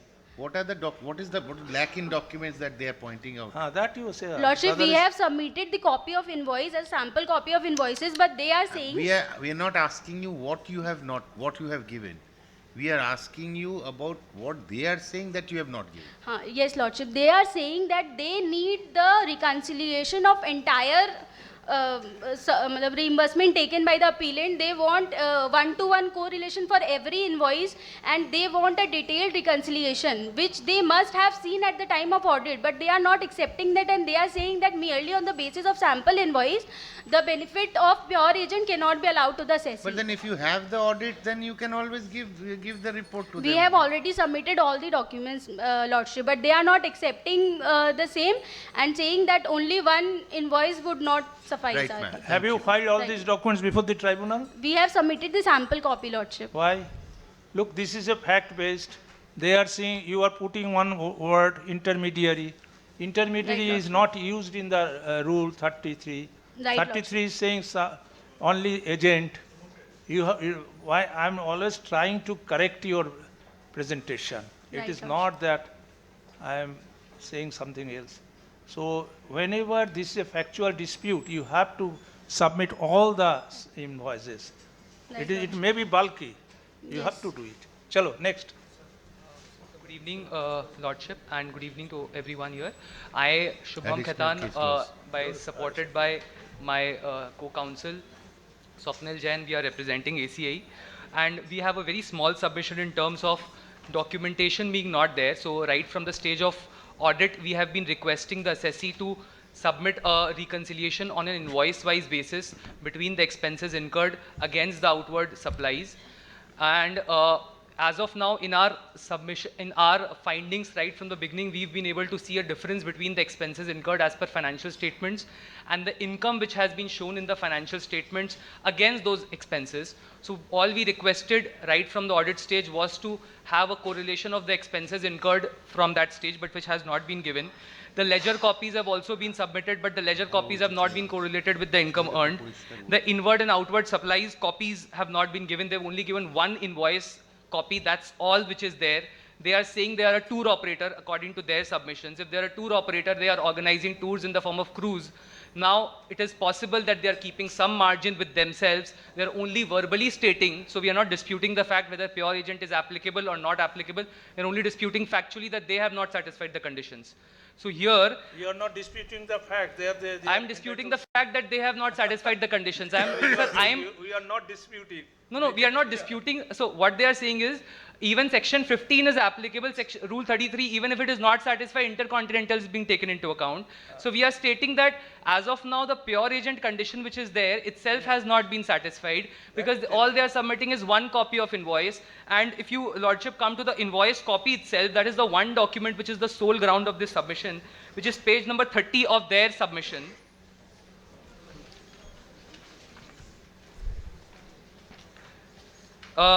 Page number 30 is basically an example of the expenses which they have incurred.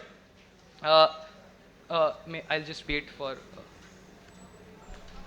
Cut short your submission. You are saying they have not given all Correct. the documents. I was just Is it waiting for correct? the invoice. If you can just come to page 30, there the invoice copy which they have given does not contain the name of the supplier, because the title, one of the conditions is that the title of the services... This document? Of the appeal submitted, of the APL 05. APL 30. 5. Yeah, page number 30 of APL 05.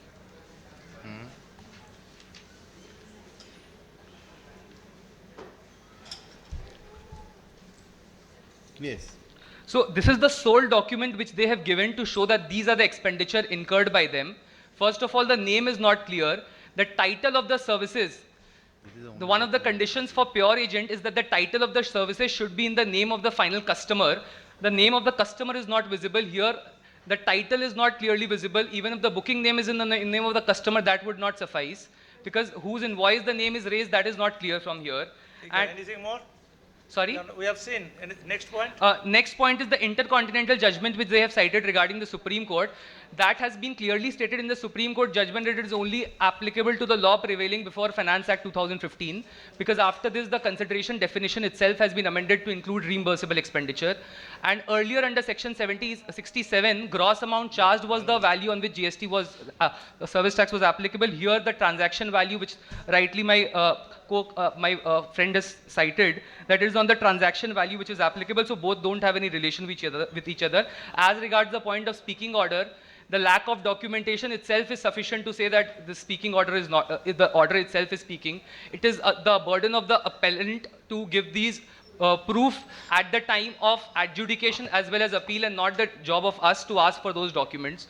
So there they have already failed in their submission. In the audit also, during the observations, we had pointed out that there's a difference between expenses and income which they have not taken into account. And finally, one judgment which they have taken for Yatra TG stays, which I think I've given here.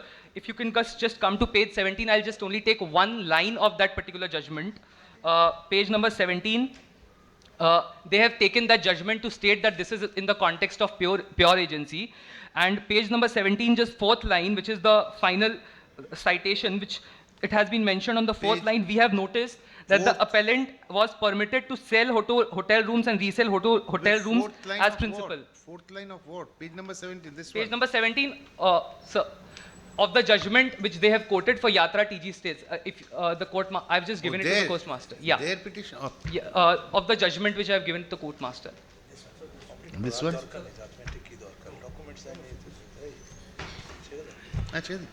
Yes, your reply. Yes, So, Lordship. so that judgment, I'll just read that one line. You can take it in the cross. No need for judgment here. I've It's seen a it. fact. That's only on Look, principle basis. Yeah. Kindly note that tribunal is a final fact-finding authority. We are interested more on the facts rather than judgment. Okay, madam, keep the. Lordship, the respondent did not bring any record that which required documents were not submitted by us. The allegation was made without any corroborative evidence that at what stage, what documents were required by the Is it department. their which duty or your duty? we Tell have us. already submitted all the documents at the time of audit only, Lordship. we They got have the- we not got the authority. relying on our documents, and they have stated that we have not Simple, submitted give the me one documents. answer. Post show cause notice, did you give all the documents that they sought for from you? Right, Lordship, at the time of audit, we have Or submitted. did you make out a case even after that, other than saying that these were given in the audit, did you give those documents? Lordship, at the time of adjudication, we have submitted all the documents. But you are saying only one sample copy you have This given. we have submitted with this copy of appeal only. With the appeal which we have filed with the tribunal, we have. So you have obviously, when you're filing an appeal, you would be filing the set of documents, the paperwork would be there. So if you had filed there, those documents would be here also. Right, Lordship, we have not submitted. Then Next time you're you take contradicting your views. Next time you take care. Okay, Right, Lordship. yes. That's all, Lordship, with regard to this particular issue, and couple of other issues which they have. Just you give the answer. Yeah. You said all these documents they filed before the No, audit. it was not filed. Audit had already clearly pointed out the difference between expenses and income. We had requested for a reconciliation between these two for the purpose of reimbursement, and it has not been given right from the stage of audit till the stage of tribunal. Nothing has been given till date. ठीक है, चलो. Thank you. Yeah. Thank you. Obliged, Lordship.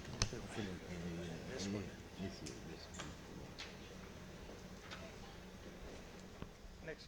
We are moving to the case number 6, नाम बताना. CKCA. ये सब दे देता हूँ. CKCA versus DTPA. नहीं, DTPA versus CKCA. DTPA versus CKCA. this case is pertaining to demand of tax on GTA ये भी ले लो, services. ये सब ले लो. ये खाली रहा ना अपने पास. ये तो मार्किंग वाला है. ये सब कर देते हैं इधर से. ये दो मार्किंग का रहते हैं. हम लोग को कितना टाइम में फिनिश करना है? हो कितना गया, बचा? ज़्यादा टाइम नहीं. 4:30. Sufficient time. Sufficient. ये राउंड होने से खत्म. वो तब स्लोली चले और क्या? No, there this plus 2. This Today plus two. we have another 3 cases. So And we can finish up ठीक है, चलो. So you have Yes. time. हाँ. चलो next. Your Lordship, this is C. Abhishek Agarwal, assisted by C. Anshima Rastogi. We are representing the appellant. We are from DTP Association. Your Lordship, my client is a steel trader, and the allegation which we have the department which put on us is they want us to pay RCM on carriage inward, treating that as a GTA service. What are you doing? What is your position? You are a supplier or? Sir, I am a trader. I am Trader. a Always when you are opening a case, first you introduce yourself. What? Your You Lordship, are a yes. trader. Yes. Then what is the issue? What is your prayer? What they are saying? Okay, they are alleging that we need to pay tax on RCM on a carriage inward, being it as a GTA. Correct. Your Lordship, there is no consignment note, and during audit also before the show cause, we gave them a declaration by the transporters stating that they are not a GTA registered person and they are not issuing any consignment note. It's a present law that if no consignment note is there, GTA, it is not the transport is not a GTA. Your Lordship, it is in a stage of GST tribunal. Starting from audit, they are simply putting one line that no consignment note has been given, and that's the reason it's a GTA. But they have not undergone any investigation, claiming, investigating the transporters that whether they issue or not. No single document has been submitted by them at any level supporting their allege that the transporter are GTA or not. Having said that, Your Lordship, the notice, the audit was conducted in the month of March, and the show cause notice was issued in the month of 15 December. So sorry, my Lordship, I would like to represent the case of a series of events stating all the dates. So my Lordship, the show cause was issued on 15th of December 2023 under 74, and it is, if you see, the 30 September was last date for issuing a show cause notice for 73. They have issued a notice under 74, and they have not even given us a DRC 01 along with that. They have issued a DRC 01 after 8 days. So that is also we wanted to put on the table for your consideration. DRC 01 is compulsory. Yes, sir. It is, sir. It is may mandatory. Sir, it's may along with 142 say along with. Sir, in the Privy Council, in the case of Nazir Ahmed, it was concluded that if the law says something has to be done in a present manner, it has to be done in that manner. They cannot choose to do not to do in that thing in that particular manner. Coming, my then lord. the law should have said shall. Sir, not may. Sir, if it is the may has to be read as a shall, sir, because it's a summary of the show cause notice. The document solves different purpose. So if it is a may, as per the interpretation book, it cannot be considered. How does one get prejudiced if? How are you prejudiced? Sir, because even the DRC 01A was also not issued, my lordship, and so direct from the FAR 65 audit report, they jumped to the show cause notice. They have not considered a basic document. Did you accept what has been said in the show cause notice? No, lordship. Not so at whether all. DRC 01 was there or not there, how did it make a difference? Sir, my lordship, if the officer... You have completely, you have not admitted any part of the show cause notice. No, lordship, because they have only if, pointed one point. If you had admitted even a little part of show cause notice, then the question of applicability of DRC 01 and 1A would have come. Okay. Yeah. It would have prejudiced you. Okay, I agree, my lordship. I wanted to point that that the officer was very casual and was skipping the steps which they were supposed to make. My lordship, subsequently, I would also like to... Listen, one thing, for your knowledge, I am saying, Please, sir. when you are preparing a list of dates, you have started from the show cause notice. First, you have to say the period of dispute. Then we understand the, you have not mentioned the period of My disputing. lordship, it was 1718, my mistake. It was 1718, my mistake, I agree. I'll put it You have forward. not mentioned. My mistake, You know, sir. we understand your case, list of dates is a very valuable document. 1718 is the period of dispute. Right, my lordship. At least we are glad that you have given a list of dates. List of dates and events. But you have not marked it as a list of date and events. It's very casual approach for you also. As you said, casual for them. My lordship, my mistake. I'll take it here next time. My lordship, Okay. should I continue? I proceed. Yeah. So, Just one more minute. yeah, my lordship, I want to state the fact that we have paid a huge amount of tax under RCM under 9.4 and outward transportation charges, that is carried outward under 9.3. There is no intention to evade tax. It was only, it is our confident interpretation that we are not liable to pay tax because the transporter We are not understand. GTA. Let us come to the fact. Right. RCM, they said you have to pay the tax on RCM and the transport, okay? Right, sir. You said that it is a... No It GTA. is no need. Why? It is not from the transport company, it is from the local transporter, Agreed, correct? sir. We have deposited So you are checks. saying that they will give you evidence, okay? Right, sir. Not, wrong. Why you have not given the evidence? What we have Sir, we have collected? submitted the declaration, we have submitted the checks, we have submitted vouchers, which we have done through You have across filed all 7 the years. documents, Yes, sir, we have submitted with the bench. correct? Ekdam, sir. We ask him, Please, sir. you have filed all the documents? Yes, sir. Okay, tell us. Your Honor, Your case is very short. He said you have given all the documents, what did that, how I have collected to the local transporter. yes, And sir. they are not the transport company. But If they are they- not the transport company, they are not liable to pay the tax on RCM. What do Sir, you the say? declaration they given, they all are unsigned declaration. The declaration they have given, all the declarations are, they are given 10, at least 10 declarations they have given, but all the declarations are unsigned. You can see on page number, Whose signatures would you have expected there? Unsigned, yes, but whose signatures would you have expected in those? the transporters. They gave the declaration from the transporters. So that you are are- saying that the evidence that they are relying on, they are not authenticated, and Yeah. as because those transporters have not signed those documents, so these could have been a created document also. Yeah, that evidence is inadmissible, sir. Correct. Next. So the first point I want to mention here, that the appellants lacks locus standi here, because they are not locus standi to appear before the Honorable GST Tribunal, and the representative is not authorized to present before the appellate tribunal, because in their authorization, because in their power of attorney, here mentioned that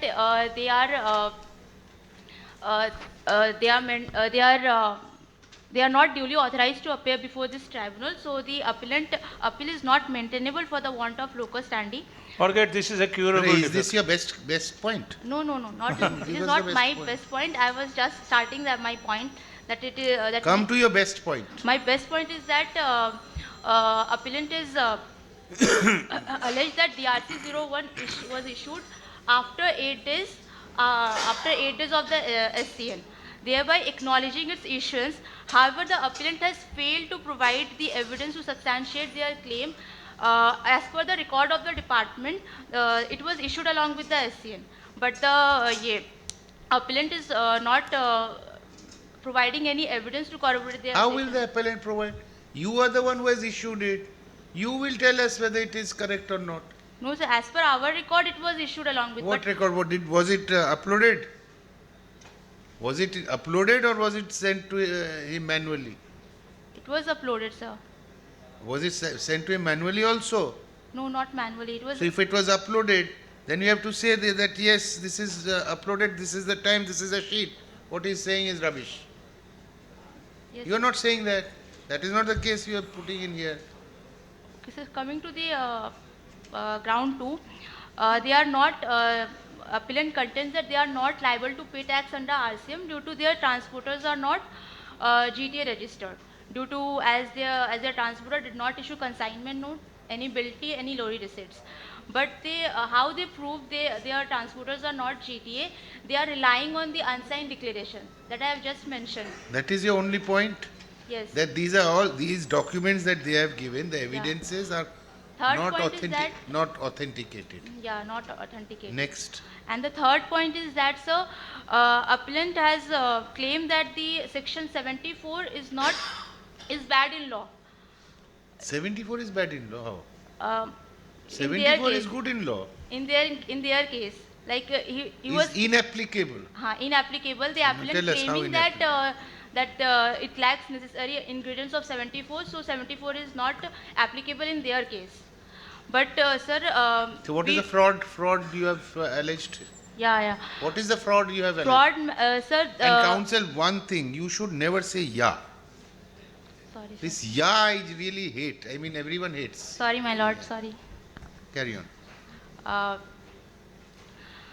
The fraud the appellant, we bring to your attention of the appellant's appeals bearing the signature dated 24 January 2024 against the order dated 31st October 2024, a full 9 months before its actual issuance, which is clearly indicates a deliberate attempt to mislead the tribunal. How they sign the appeal before the issuance of the order. All this is a And technical all the issue. same Madam, mistake- cut short this matter. And- It is a reply, no? Yes, sir. A reply. He raised a one point that... Reply now. First. Opening statement. First. Okay. So you are And the saying same- that only your submission is that they are not given the documents. Okay? And the unsigned declaration. Unsigned declaration. Evidence is inadmissible. Evidence is inadmissible. You tell us one point. It is an admitted fact that after show cause notice you have given the DRC 01. Correct? Yes. Is it a law? Yes or no? Yes, sir. It is a law to... No, before show cause notice you have to given this. I am not clear. Huh? Along with DRC 01. But you have given DRC 01 after that, yes. Now I remember, yes. DRC 01 you have to give a show cause notice. After that you have given, na? After that, after the show cause notice. After 3 days. Okay, chalo. No, first you said that you have given it. Now you are saying accepting after 3 days. After 8 days, they are claiming we are... They might be claiming that, but what are you No, saying? we have sent along with the SN. But you said something else just now when my No, I brother think, colleague asked you. no, they are claiming that DRC 01 was issued after 8 days of the SCN. But we are claiming that we have issued along with the SCN. So if say suppose it is admitted position that it is 8 days, what is your argument on law? If actually it is found, it has been found that it is after 8 days, what is your position in law? What is your argument on law? Whether DRC has to be given at the time of giving the show cause notice, or whether you can give it later also. Do you have that stand? Sir, You can take that in your cross. You take it in the cross. Okay. Yes. Come. My Lordship, I would like your attention in the page number 56 to 65 in the paper book. All the declarations are duly signed by all the transporters. My Lordship, please understand. Page number 50? 6 to 65. The last 10 papers of the bunch. Page number ही नहीं है. Sir, last 10 papers. हाँ. All the 10 declarations are No, duly I can't see page number. So if you...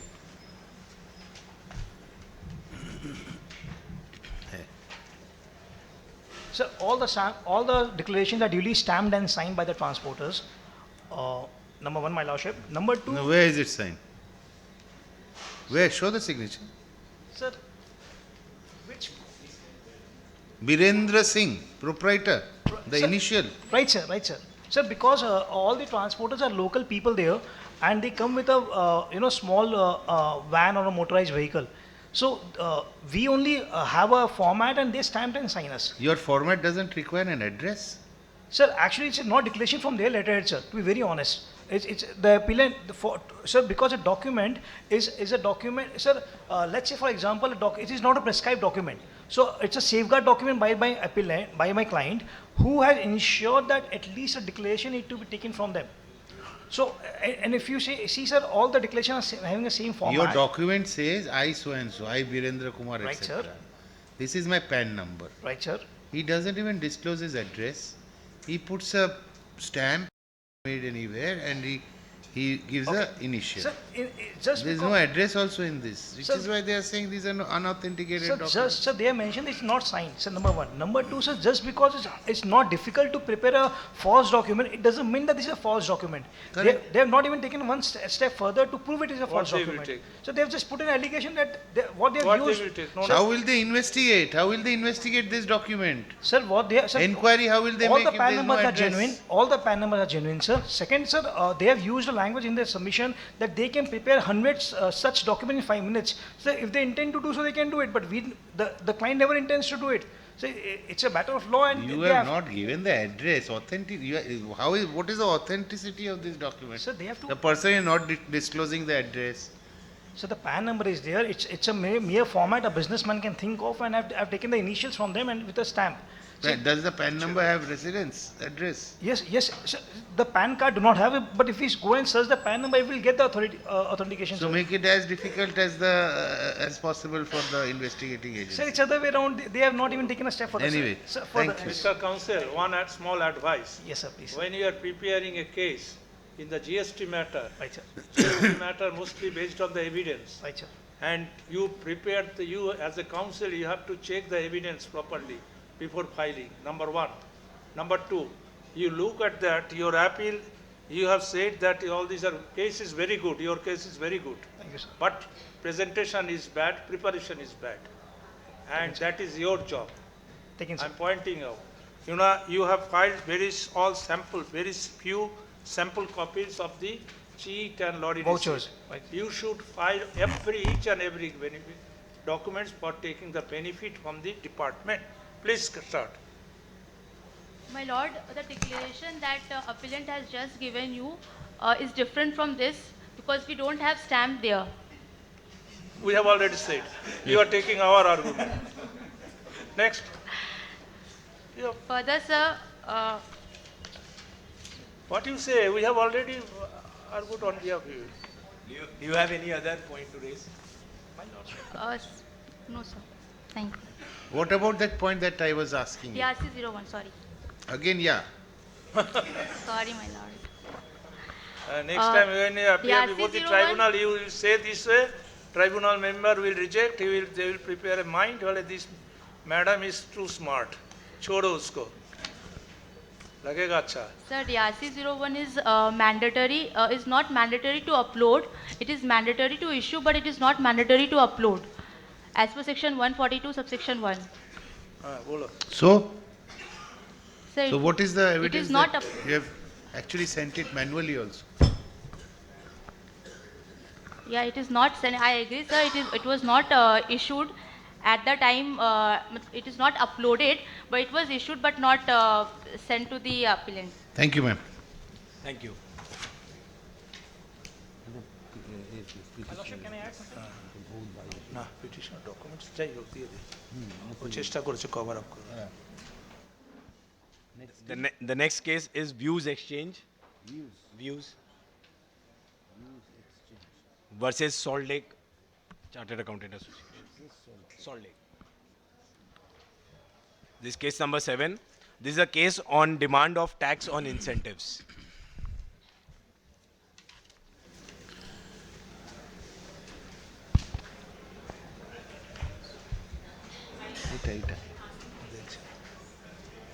I request everyone to kindly maintain silence at the back, please.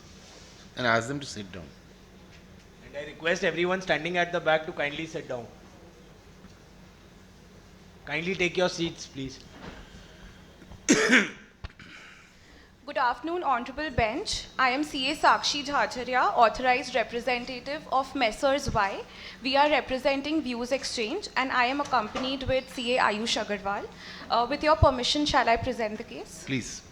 Much obliged.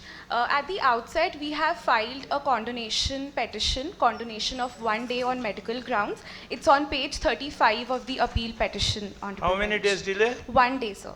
1 day, okay. You have mentioned your application? Yes, 1 sir. day It's delay? mentioned in the appeal petition as well as the. 1 day delay you have mentioned? Yes, sir. It's Okay, mentioned. please carry. Thank you Next. so much. Condoned. The appellant, Messrs. Y, in this particular appeal under Section 112 of the CGST Act, is seeking quashing of the order in appeal passed by the Commissioner Central Excise, Central Tax Central Excise. The fact of the case is that Messrs. Y is engaged in the business of car dealership and is an authorized reseller of Messrs. Pluto Cars, who's a global car manufacturer. It is important to note that all the cars which are sold by Messrs. Y is sold on P2P basis, that is principal to principal basis. So the cars are purchased from Pluto and then sold to the customers. The issue in this particular case, there are two issues. Issue number one is non-payment of GST, alleged non-payment of GST on incentives and post-supply discount. And the second one is reimbursement of expenses. So with regard to issue one, Honorable Bench, we would like to mention that Messrs. Pluto offers post-sale discount to all its dealers. And this particular post-sale discount has been announced by way of a circular which is applicable to all the dealers who have purchased Pluto cars. The relevant extract of the circular is mentioned in page 12 of the appeal petition, which reads that all the dealers who have achieved a sales target of 10 crore worth of Pluto cars would be given a cash incentive of rupees 10 lakhs by way of a commercial credit note. Now, this particular appellant, Ms. Messrs. Y, has received the cash incentive of rupees 10 lakhs by way of a commercial credit note, which has been recorded as income in their profit and loss account. And the learned assistant commissioner issued a show cause notice alleging that this particular amount that has been received is actually a consideration for sales promotion activity, which has been upheld in the first appellate stage as well.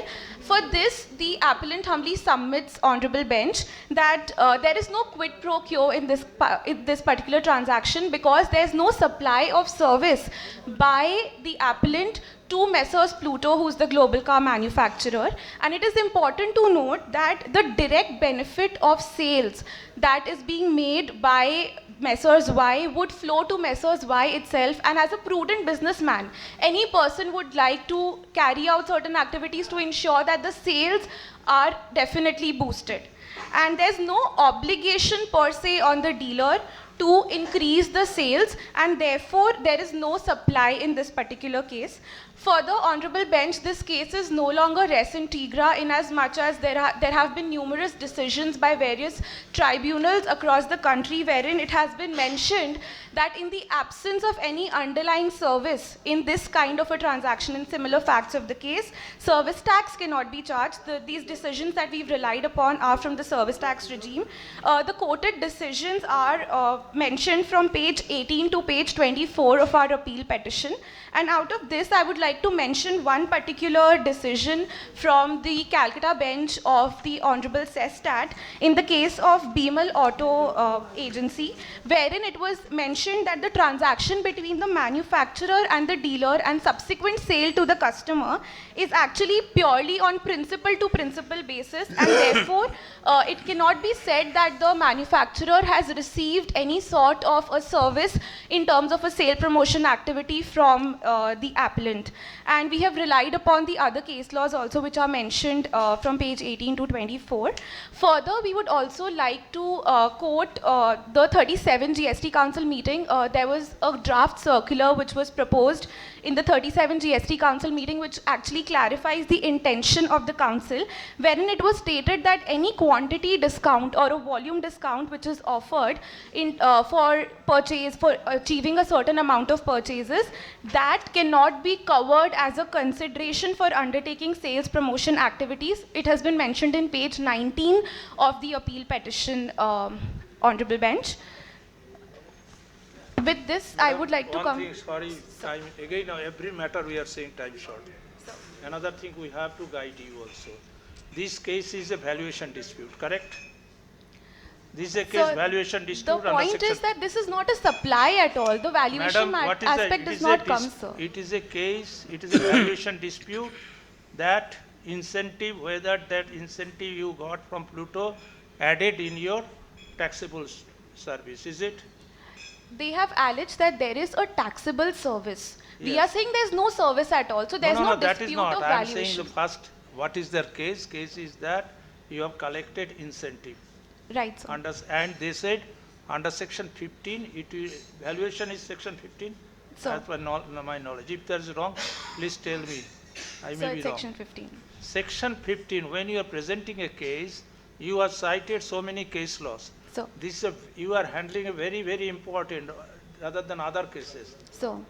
You have a scope for presenting very well. Valuation dispute, So. section 15 is little bit different from the section 4 of the earlier Central Excise Act. So. When you are presenting a case, you have to show, look, section 15 has given this inclusion, and this is will be not included. Correct? Yes, Please, sir. you remember? Absolutely, sir. So section. You have to show us that you are not in that exclusion clause of section 15, right? Straight. Right, sir. Section 15, I'm saying, they are saying this is a commission. Commission is mentioned in their section 15, which will be added in their taxable value. Now, you have to show us in the fact, this is not commission, this is not connected with the taxable service. That exercise you have not done your appeal. Henceforth, do it. When you are doing a valuation case, elaborately you have with the facts. Look, this is my agreement. It has no connection. It is not fixed with the taxable service. Right, sir. So I get your point. So just one more point I would like to make over Please. here, that the entire dispute in this particular case was that Messrs. Y has purchased cars from Messrs. Pluto, and that's the only transaction that they have among themselves. And the allegation that department is raising is that Y has provided certain services in the nature of sales promotion to Messrs. Pluto. So we are disputing the very fact that there is no service per se in this particular transaction. So the concept of valuation does not come into picture because there's no service or there's no supply per se. Have you given any evidence on this issue? Okay. So we have No, submitted you have the not. circular. Okay, you have not given any evidence. Okay, please carry on. Good afternoon to the judicial member, opposing counsel, and everyone present here. This is CA Siddhant Jajodia, accompanied by CA Jay Agarwal, representing the Commissioner of CGST from Salt Lake CA Study Circle. So with your permission, if I may. Please. Yeah. So to begin with, I would like to give, sir, there are two issues over You here. are appearing which company? Salt Lake. So Salt Lake CA Study Circle. Okay. Yeah. So to begin with, sir, there are two different issues. The first issue being sales incentive or sales promotion scheme disguised as post-sale discount, and the second being reimbursement of 50% of the cost incurred for sales promotion activity. For first issue, they have referred to many judgments from erstwhile service tax regime. So service tax was applicable on taxable supplies as defined in the Finance Act. Now, however, GST is applicable on supply of goods and services, which itself is an inclusive definition. So, and the judgments they have referred, all of the judgments say that the said will not form part of business auxiliary services. So no such concept of business auxiliary services exist in GST law. Third, sir, the case law which the council just referred to, Bimal Auto Agency says that they grants discount to the dealer based on sale performance. So here the question is of not discount. Here it is of sales incentive. There's a difference. Discount is not defined in GST law, but discount by common parlance means either a trade discount or a cash discount. Trade discount means a discount given at the time of sale to close the transaction reflected in invoice. Cash discount, as defined under Collins Dictionary, means a discount given to fasten the payment. Here, both the cases are not happening, sir. So again, sir, they are saying this is not a part of supply. So this is a supply in the course of business for a consideration. Third point, sir, the discount is... Explain. Coming to that, sir. So discount is given in form of credit note. Here, cash is paid. So TDS under section 194R is deducted and the same is being reflected in 26 AS of the petitioner. That means it is a separate service, a separate agreement made between the manufacturer and the petitioner, where the objective is to increase the sales of the manufacturer beyond 10 CR, for which they will get a clear-cut payment of 10 lakh rupees in cash. So the same has been upheld in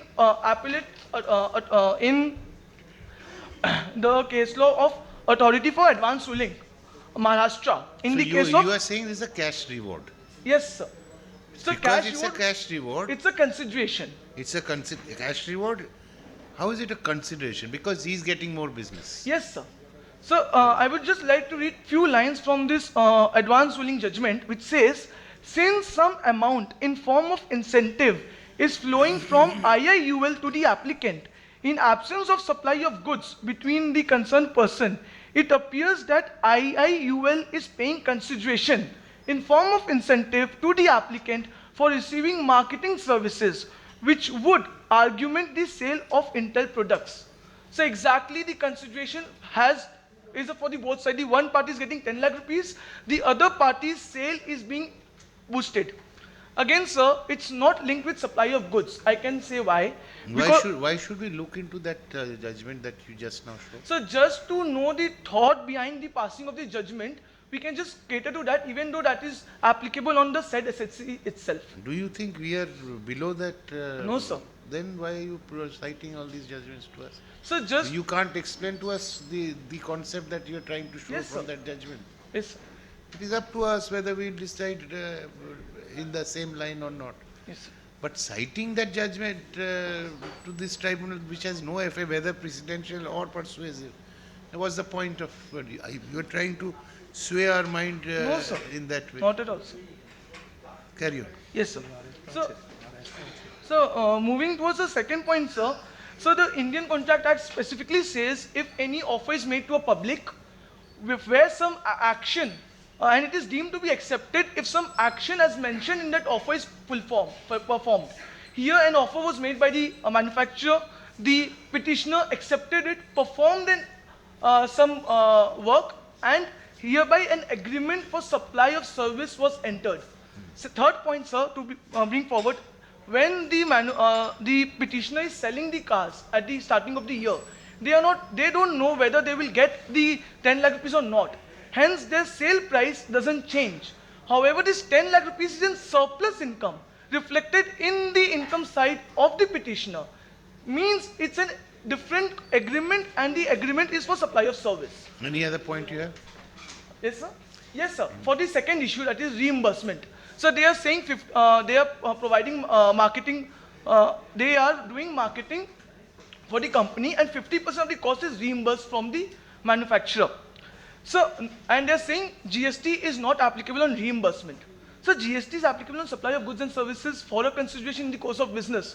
Nowhere reimbursement is excluded. Second Okay. point, yes, sir. Mr. Counsel, Departmental Counsel, I suggest you one thing. When you are appearing from the department always look the law first. Here the dispute is section 15.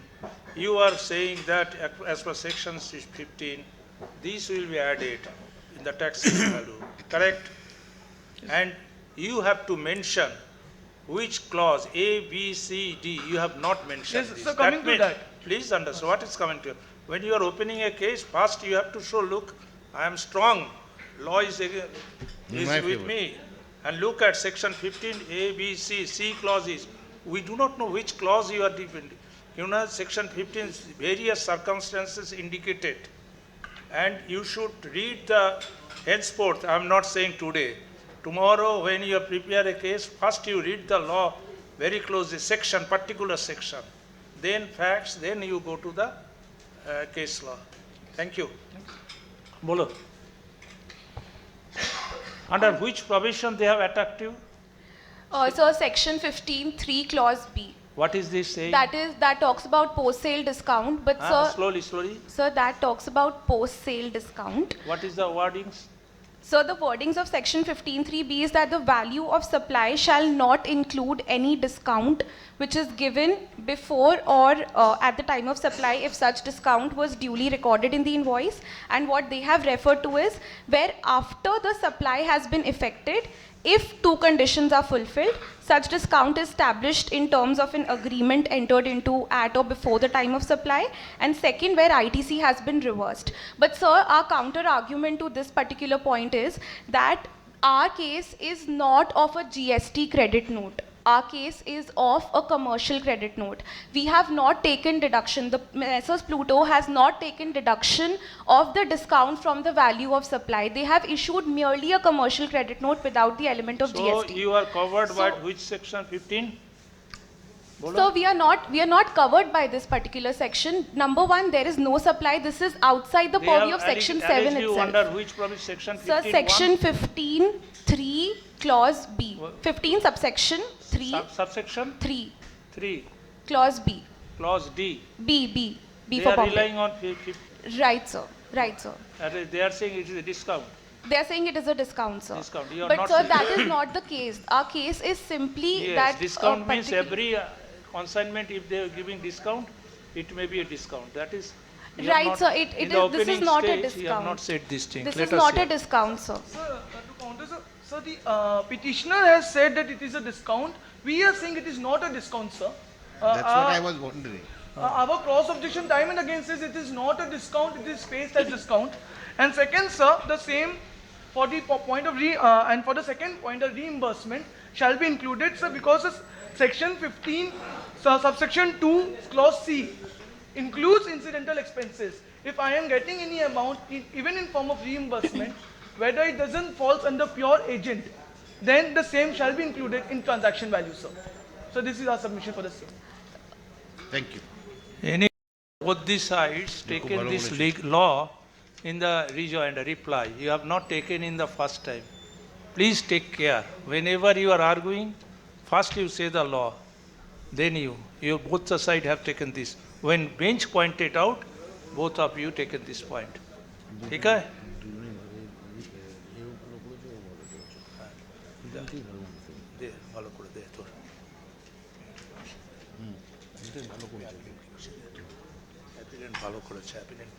Moving on to the last case. Vitta Salakar versus VIP Chartered Accountant. एक बार बोलो. वित्ता. नहीं वित्ता. वित्ता सलाहकार. वित्ता सलाहकार versus वित्ता. वित्ता versus VIP.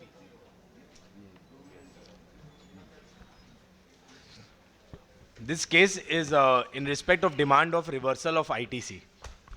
This is the second last one. This is the last. Last. Oh, 4:40. 5 minutes will do. Yes. Yes.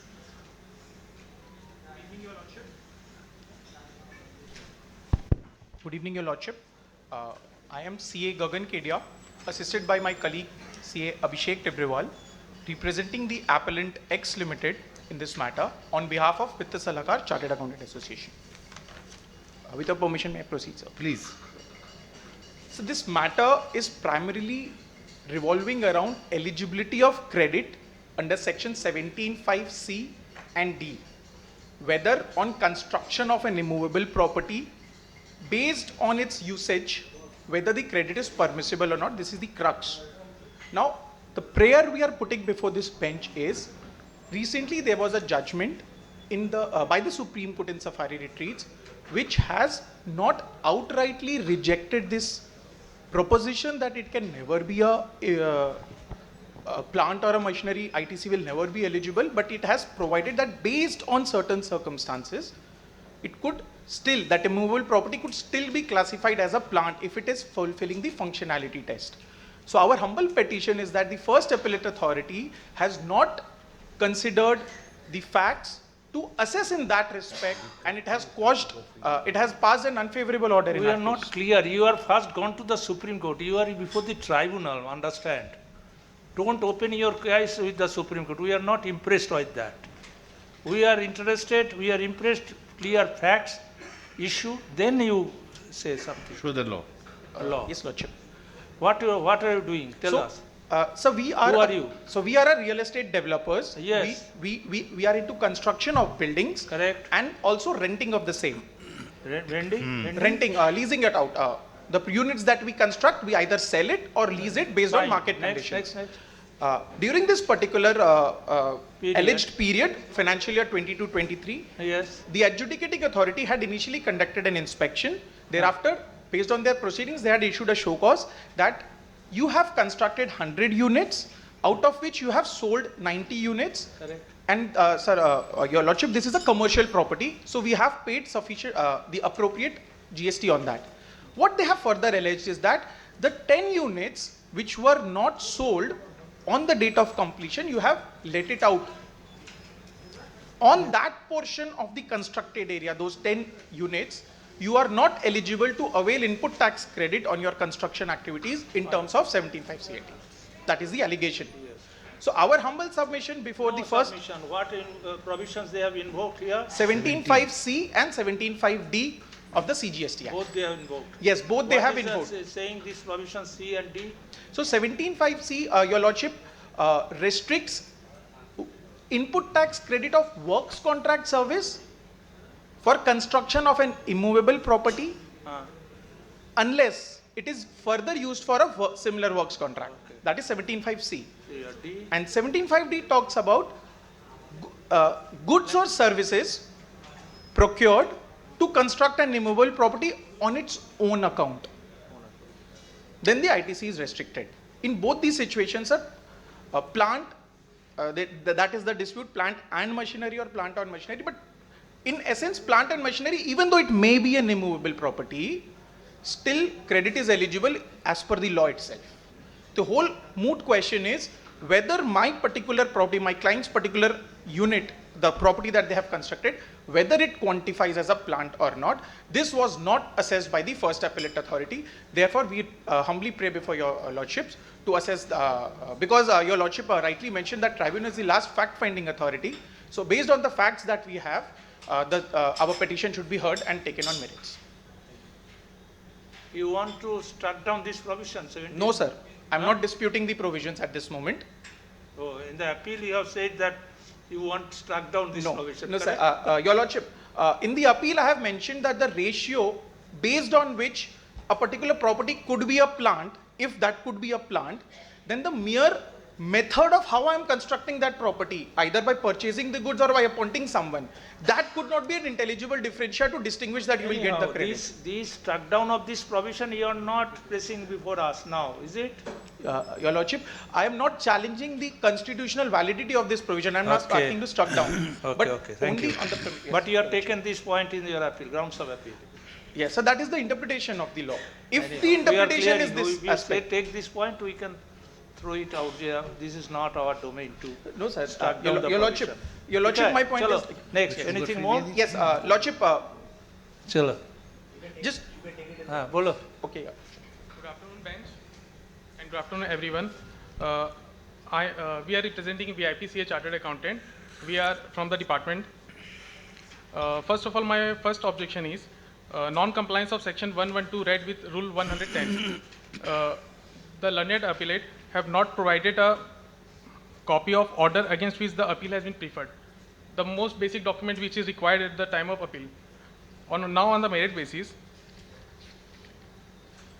first of all, they have quoted in complete on the basis of Safari Retreat versus Supreme Court, versus.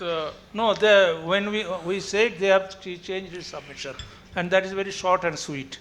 You say that he has given the clear facts. Is their fact is wrong? 10%, 10 and 90, 10 they have used. Are you disputing on the facts? No. That 90% has been sold, 10% is for the rental. 90% area. is not in our anywhere in our letter. We have not passed any order related to that 90% of the property sold. The concern is only related to the 10% of the property. Okay. Which Dispute they on want the to take the 10%. input. Okay, chalo. Next. You are saying that such and such amount of the property was being used for rentals. Correct. And therefore, this is how it should have been dealt with. This is Yes, what you are saying. 90% is not in our anywhere in the order. We are just dealing with 10% of the property. Okay. First of all, the Supreme Court have redirected or remanded back the order to the High Court so that they will pronounce the further verdict. The matter is already in sub judice. It is not a complete order. Yes. Now tell us this, they are saying it is not a plant and machinery. How do you say it is a plant and machinery? No, I am not telling that it is plant and machinery. What is this? We are using the section 17.5c, where it is explicitly written in the law. Particularly confined in the wordings of this section. It will help you. You find out something mischiefs from this section. On your behalf. In support of you. In support of you, say something. Have you read the section properly? Yes. Both 17.5 and 17.6? Yes, sir. Okay. So 17.5c is related to works contract service provided, and here in the law, in itself in the section it is written plant and machinery, and the definition of plant and machinery is already given in the Act, and nowhere in the Supreme Court there was a conflict of 17.5c. Supreme Court have only conflicted or discussed the matter related to 17.5d, where the word plant or machinery was used, and the petitioner have used 17.5c and d both, which is not the subject matter in the Supreme Court itself. No, again you are going to Supreme Court. You are in the tribunal. Please understand, we are a very small authority. So, sir, in the law Don't itself, show us Supreme Court so much. We are afraid. Bolo. So, in the law, it is very clear. If you are taking the works contract service and other than plant and machinery, no input is eligible. It is not a plant and machinery, they are saying. It is a plant. Yes, it is not a plant and machinery. We are also saying same thing. So, input is not eligible. Do you have Bolo, any bolo. other points that you want? And also, it is not in own account. They have constructed for the purpose of resale only. In the petition also, they have submitted that by chance the property is unsold, so they have given on the rent. What they are giving unsold, it is? The property was unsold by any chance, so for that they have given in the rent. Achha. That the intention was not to give on the The rent. issue is the reversal of ITC, is it not? Ki, mister? Reversal of ITC. Yeah, reversal of ITC. What? Chalo. Lordship, my learned friend has mentioned that the credits on this account, 17.5d talks about own account. That it is constructed for selling, so it is not for own account. He has, we have just said so many questions, therefore he could not present the submission properly. My mistake. Yes. Lordship, I am correcting Lordship, myself. similar. You tell us. Yes. Yes, Lordship. These 10 flats, you in your own account, for that you have given rent. Why you will get the ITC? As a plant and machinery. Lordship, 17.5d talks about. You have always saying plant and machinery. Yes, Lordship. This is another wordings on his own account, and your appeal is saying you have not given, the legislature has not given any definition. Yes, Language is very clear. Tell us. Yes, Lordship. 17.5d talks about plant or machinery. If it is either a plant or either a machinery, then credit is not restricted. Correct. So our humble submission is the property so constructed is a plant. Why is that? Is the following submissions I am making. For any apparatus or any structure to be classified as a plant, it has to pass the functionality test, the purpose with which it is created, and the characteristics it is playing in the core operations of the business of the SSE. The appellant in this case, Your Lordship. Shall I continue? Yes, Your Lordship. The appellant in this case is in the business of construction of immovable properties and selling and renting both. This is clearly evident from the memorandum of association's object clause, which is well available with the adjudicating authority when they did the inspection, that the SSE's business comprises of both the aspects. Okay. Now, the immovable property, alleged immovable property that has been constructed, fulfills certain technical specifications of the tenants using which these services of leasing are provided. Denial of ITC, which provision? So they have alleged 17.5. What they have alleged, forget. You say, what is the provision for denying ITC? Section. Yes, tell us. Finish. Immediately you have to say, what is the provisions for denial of the ITC? Section 17, Your Lordship. Huh? Section 17, subsection yeah, 5. I know, that you is- need deliberately I said. For Yes, your, Lordship. to see your confidence. Yes, I told Okay. Lordship 17.5C and D. Bolo. Sure. Your counter arguments. First of all, there is a functionality test which was remanded back to the Odisha High Court to do this functionality test. So it cannot be a conclusive evidence. And the court further held that whether a building or plant is a question of the fact. ठीक है. And when So a they have matter not given any evidence. Do you want no to say- evidence is not required, I guess. In this Yes. case. The matter is already in the sub judice, so why? What sub judice? The Supreme Court has not given a proper conclusive. Conclusive facts na. That is it, but here they have to evidence it. Without evidence. Yes. They have given you evidence or not? Tell us. Evidence? No. No. Oh, yes, good. That you say strongly.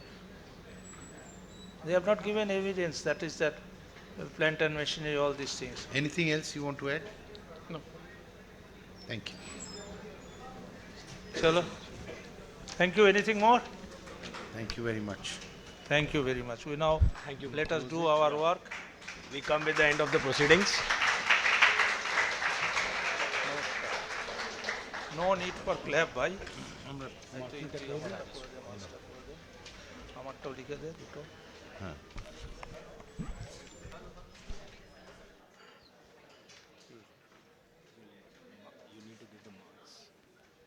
I will see that. Hello, hello. So friends, we are now at the end of all the 8 cases, and we will give 5-10 minutes to the bench members. You want to combine?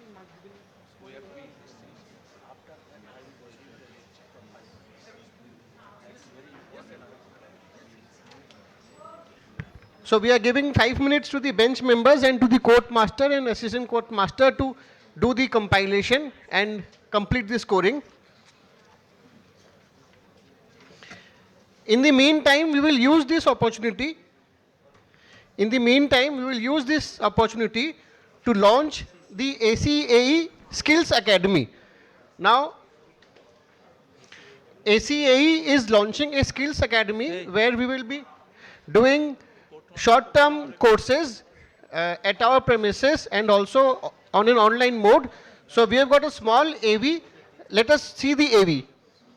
Association of Corporate Advisors and Executives, ACAE, founded in 1960, proudly celebrates its 65th anniversary, marking decades of excellence.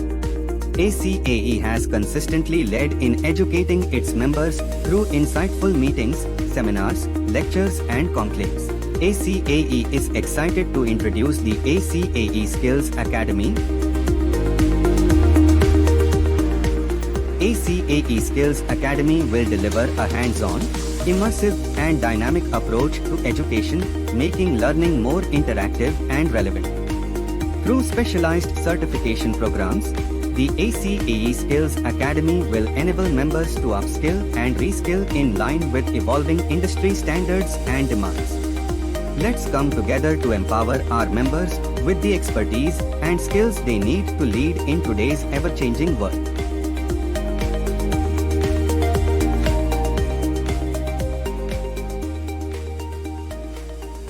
So this was a small video for ACAE Skills Academy. We have already done a 3-day course on Advanced Excel and Tally, which had almost 20 members. And now we will be doing another course under the banner of ACAE Skills Academy, that is on GSTR 9 and 9C, how to fill and the complexities and the nuances of filling those forms. That is on 5th, 6th and 7th December at our ACAE premises. The participation is limited to 20 participants because we do a hands-on thing on the laptop. So I will request anyone who wants to learn more on GSTR 9 and 9C to join the ACAE Skills Academy certificate course. Now friends, there are two more announcements. One is, I am sure all of you would have been excited with the cases that have got discussed in the moot court, and the entire credit of preparing the cases and distributing it and doing the entire work behind it was done by our very own Shivani Shah. So please give a big round of applause to Shivani, because she has worked very hard in preparing the cases and ensuring that it reaches the participants well in time. Also, we are thankful to ARS, because ARS is the title sponsor, and if we could have had this entire thing today, it was just because of ARS being the title sponsors. So thank you, ARS, for supporting ACA and all the other associations. We will give 5 minutes to the bench members to complete their scoring and the compilation, and after that we will have some takeaways from the bench members. Please take your seats. These scores have been compiled. The court master and the assistant court master are doing the final rankings. Until this is done, we will use this time and we will request both the members, my lords, to come up and share their experience and words of wisdom on how we all as a group can improve. So my lord, Mr. P.K. Das first, and then my lord, Mr. Vipul Kundalia.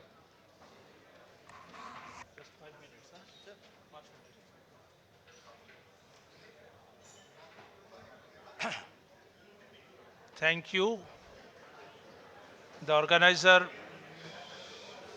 Mr. Tarun Gupta, has given me this opportunity to preside the bench, and we have tried to be very successful. We do not know what you have done.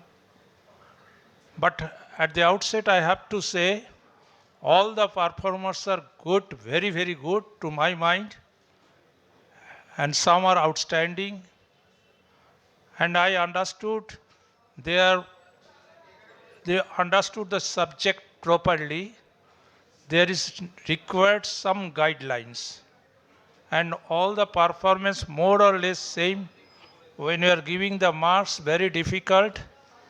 Mostly some issues we have given a common marks, like that English speaking, court time, behavior, all these things are common marks. But the subject matter, I have to say two things. When you are appearing before a tribunal, you should know that the members are every day listening the same subject. So they are the master of the law, and you are the master of the facts.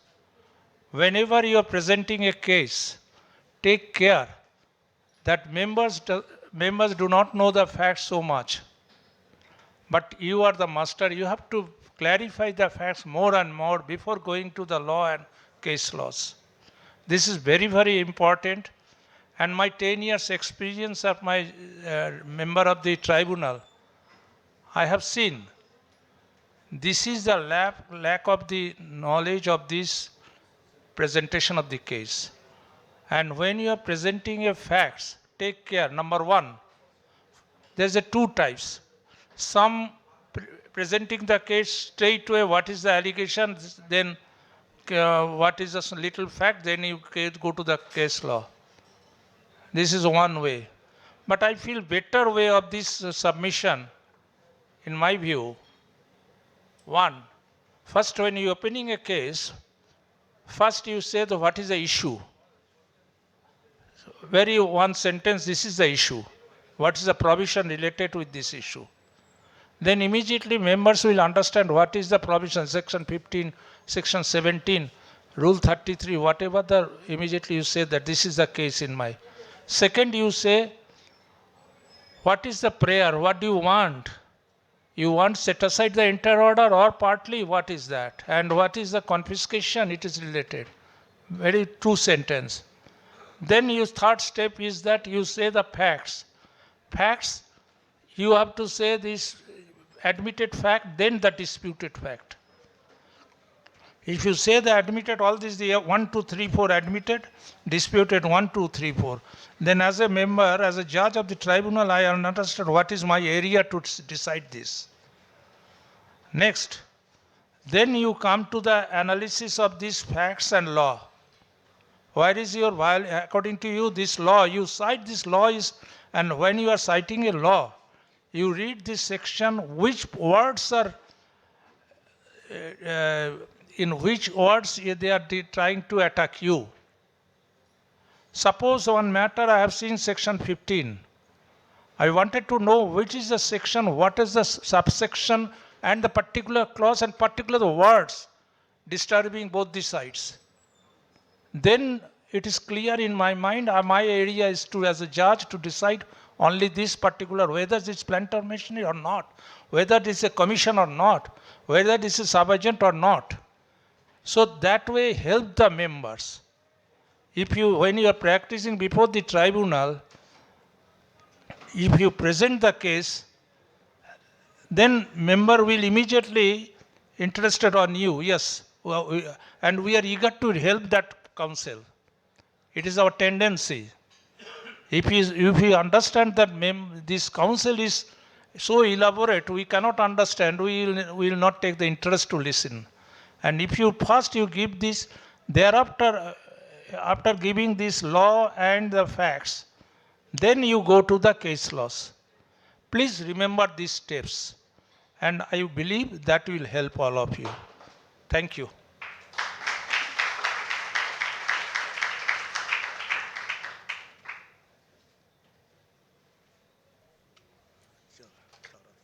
Thank you, my lord, for your words of wisdom. I will now request my lord, Mr. Vipul Kundalia, to please share his views.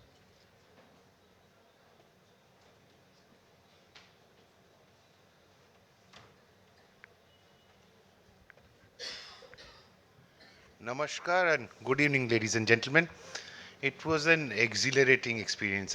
When I came here, I never thought that CAs can be such a threat to advocates. It is fantastic what I saw.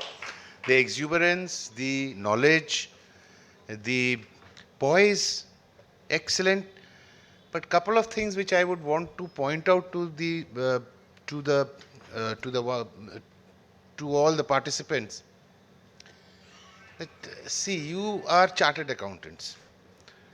Now you are entering a domain where you also now would be arguing law. You are master of facts.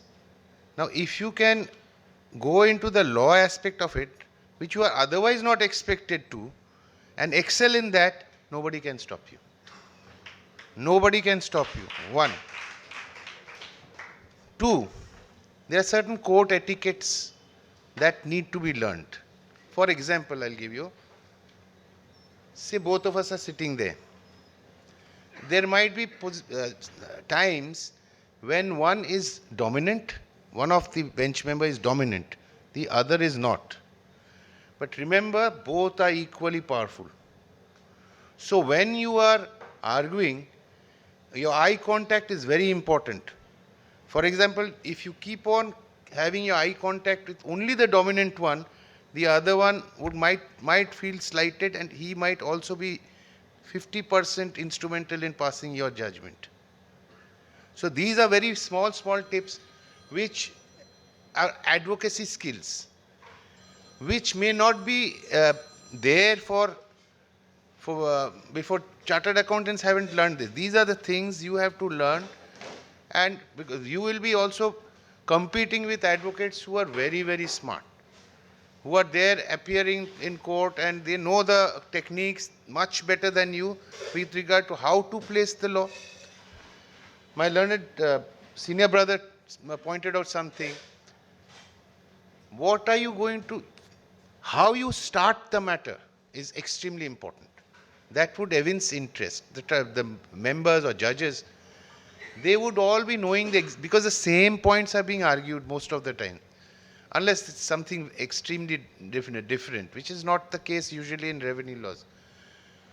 Now, if you don't come clean straight away, and to the point, and you don't put in your best point first, then immediately the interest wins.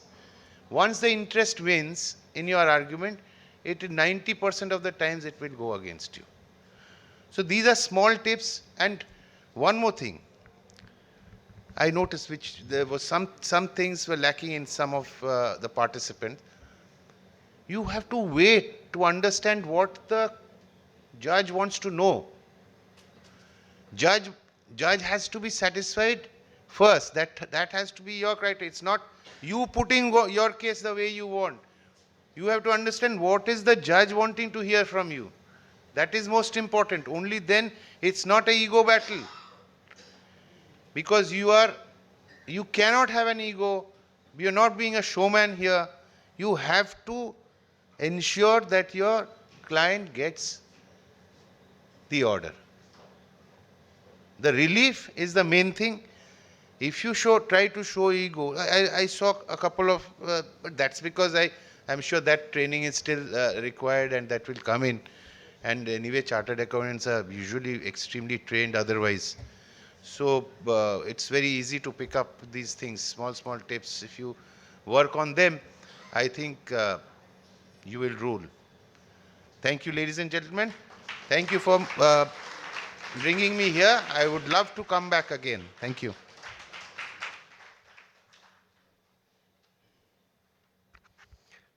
Thank you, my lord, for your words of wisdom.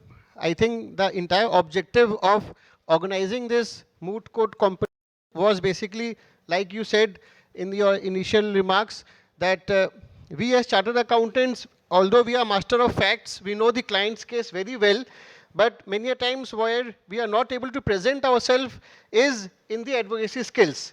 So that is where we maybe as a group we lack, and that is why we are seeing that maybe advocates, the combination of advocates and chartered accountants are basically preparing the cases, and the advocates are representing more at the tribunal level.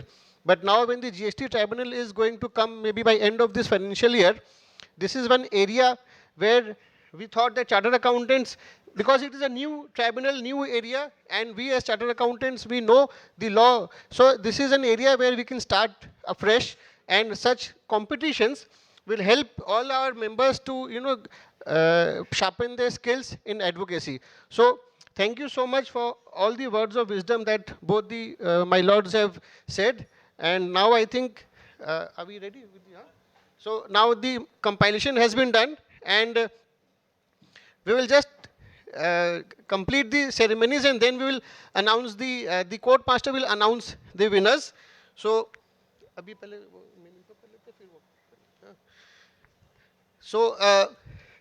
I will request both my lords to maybe come in front so that you can hand over the mementos to the participants. Because here I think it will be difficult for everyone to come up and, yeah. So first we will start with the mementos. So I will request my lords to present a memento to CA Ayush Jain first, the court master, who has so well conducted the entire court for all of us.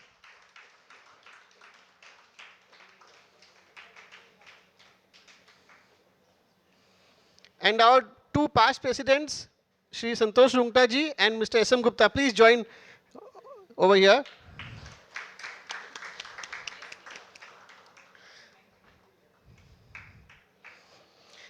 CA Sukrit Sinha, the assistant court master, for assisting the bench in doing the entire compilation.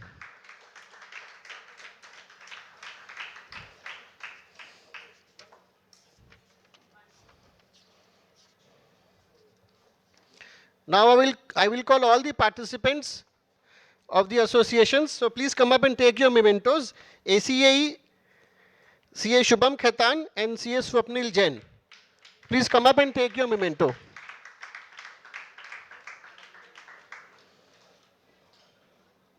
One by one.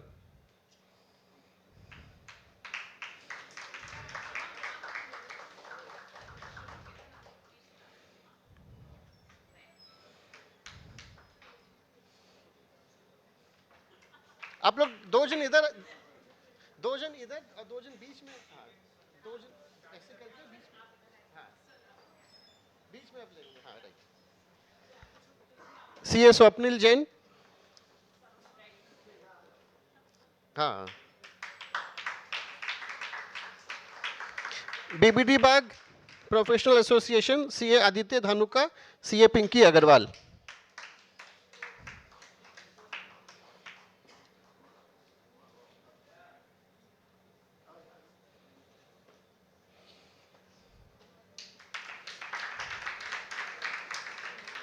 Guys, please give a round of applause. They have worked so hard for this day. They have prepared the petitions, they have prepared the replies, they have prepared themselves for this day, and they have argued the cases so well. Central Kolkata Chartered Accountants Association, CA Gopal Sonika and CA Shabina Nishat.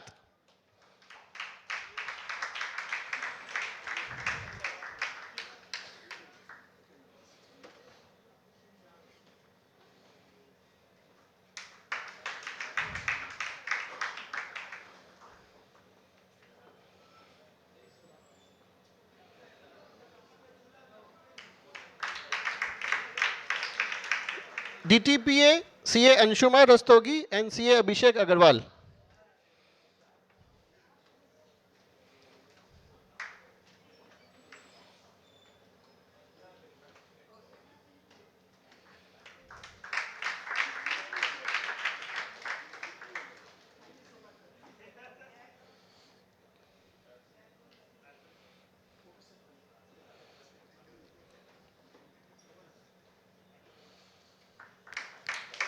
Salt Lake CA Study Circle, Chartered Accountants Association, CA Jay Agarwal and CA Siddhant Jajodia.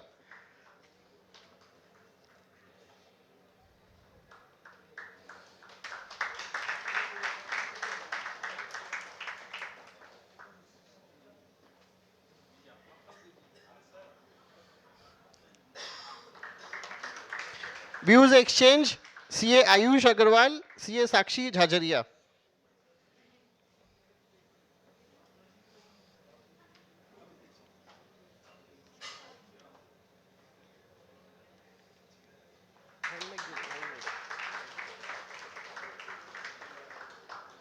VIP Road Chartered Accountants Association, CA Priyanshi Agarwal, CA Parag Lat.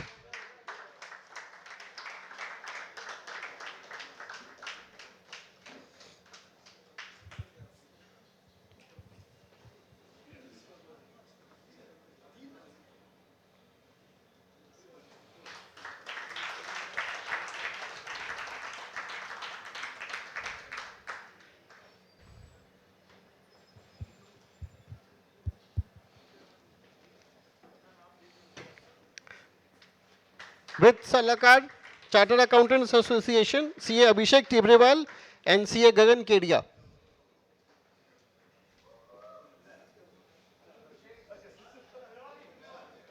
अभिषेक टिब्रेवाल, भाई judgement का time आ गया, तुम अब क्या?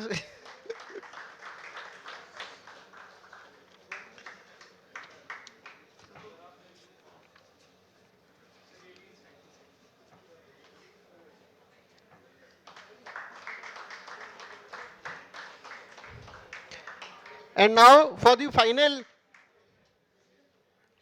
the competition results. Are you all excited? Yes. Waiting for it? Yes. So I will request the court. आप लोग रुकिए.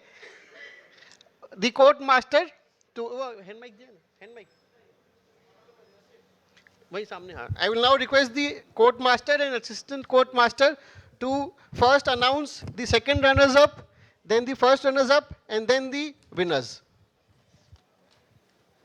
I'll request CA Tarun Kumar Gupta, President ACAE, also to join in presenting the winners with the award. It was a very, very close competition, and I think the difference is just 1 marks each. Yes, 1 marks each. So, for the second runner-up, we have Views Exchange.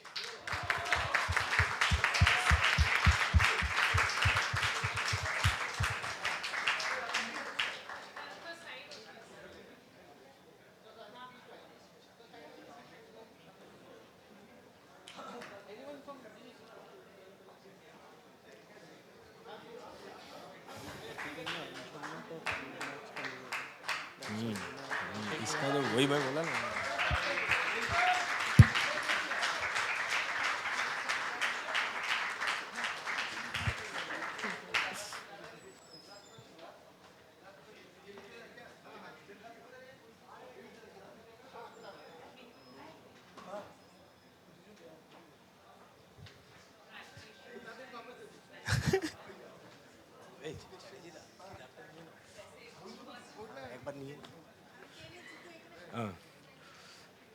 Moving forward, for the first runner-up, we have Vitta Salakar, Chartered Accountants Association.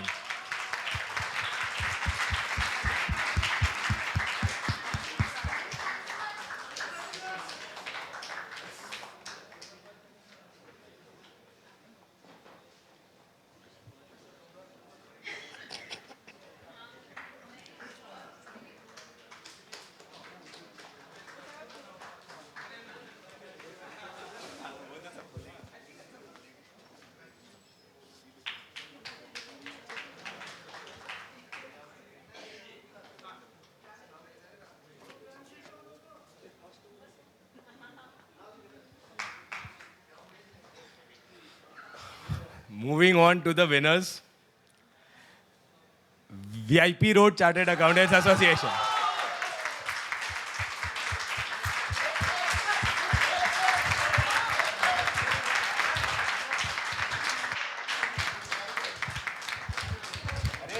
विकास जी आइए, आइए विकास जी. विकास जी आइए, president sir आइए, आइए.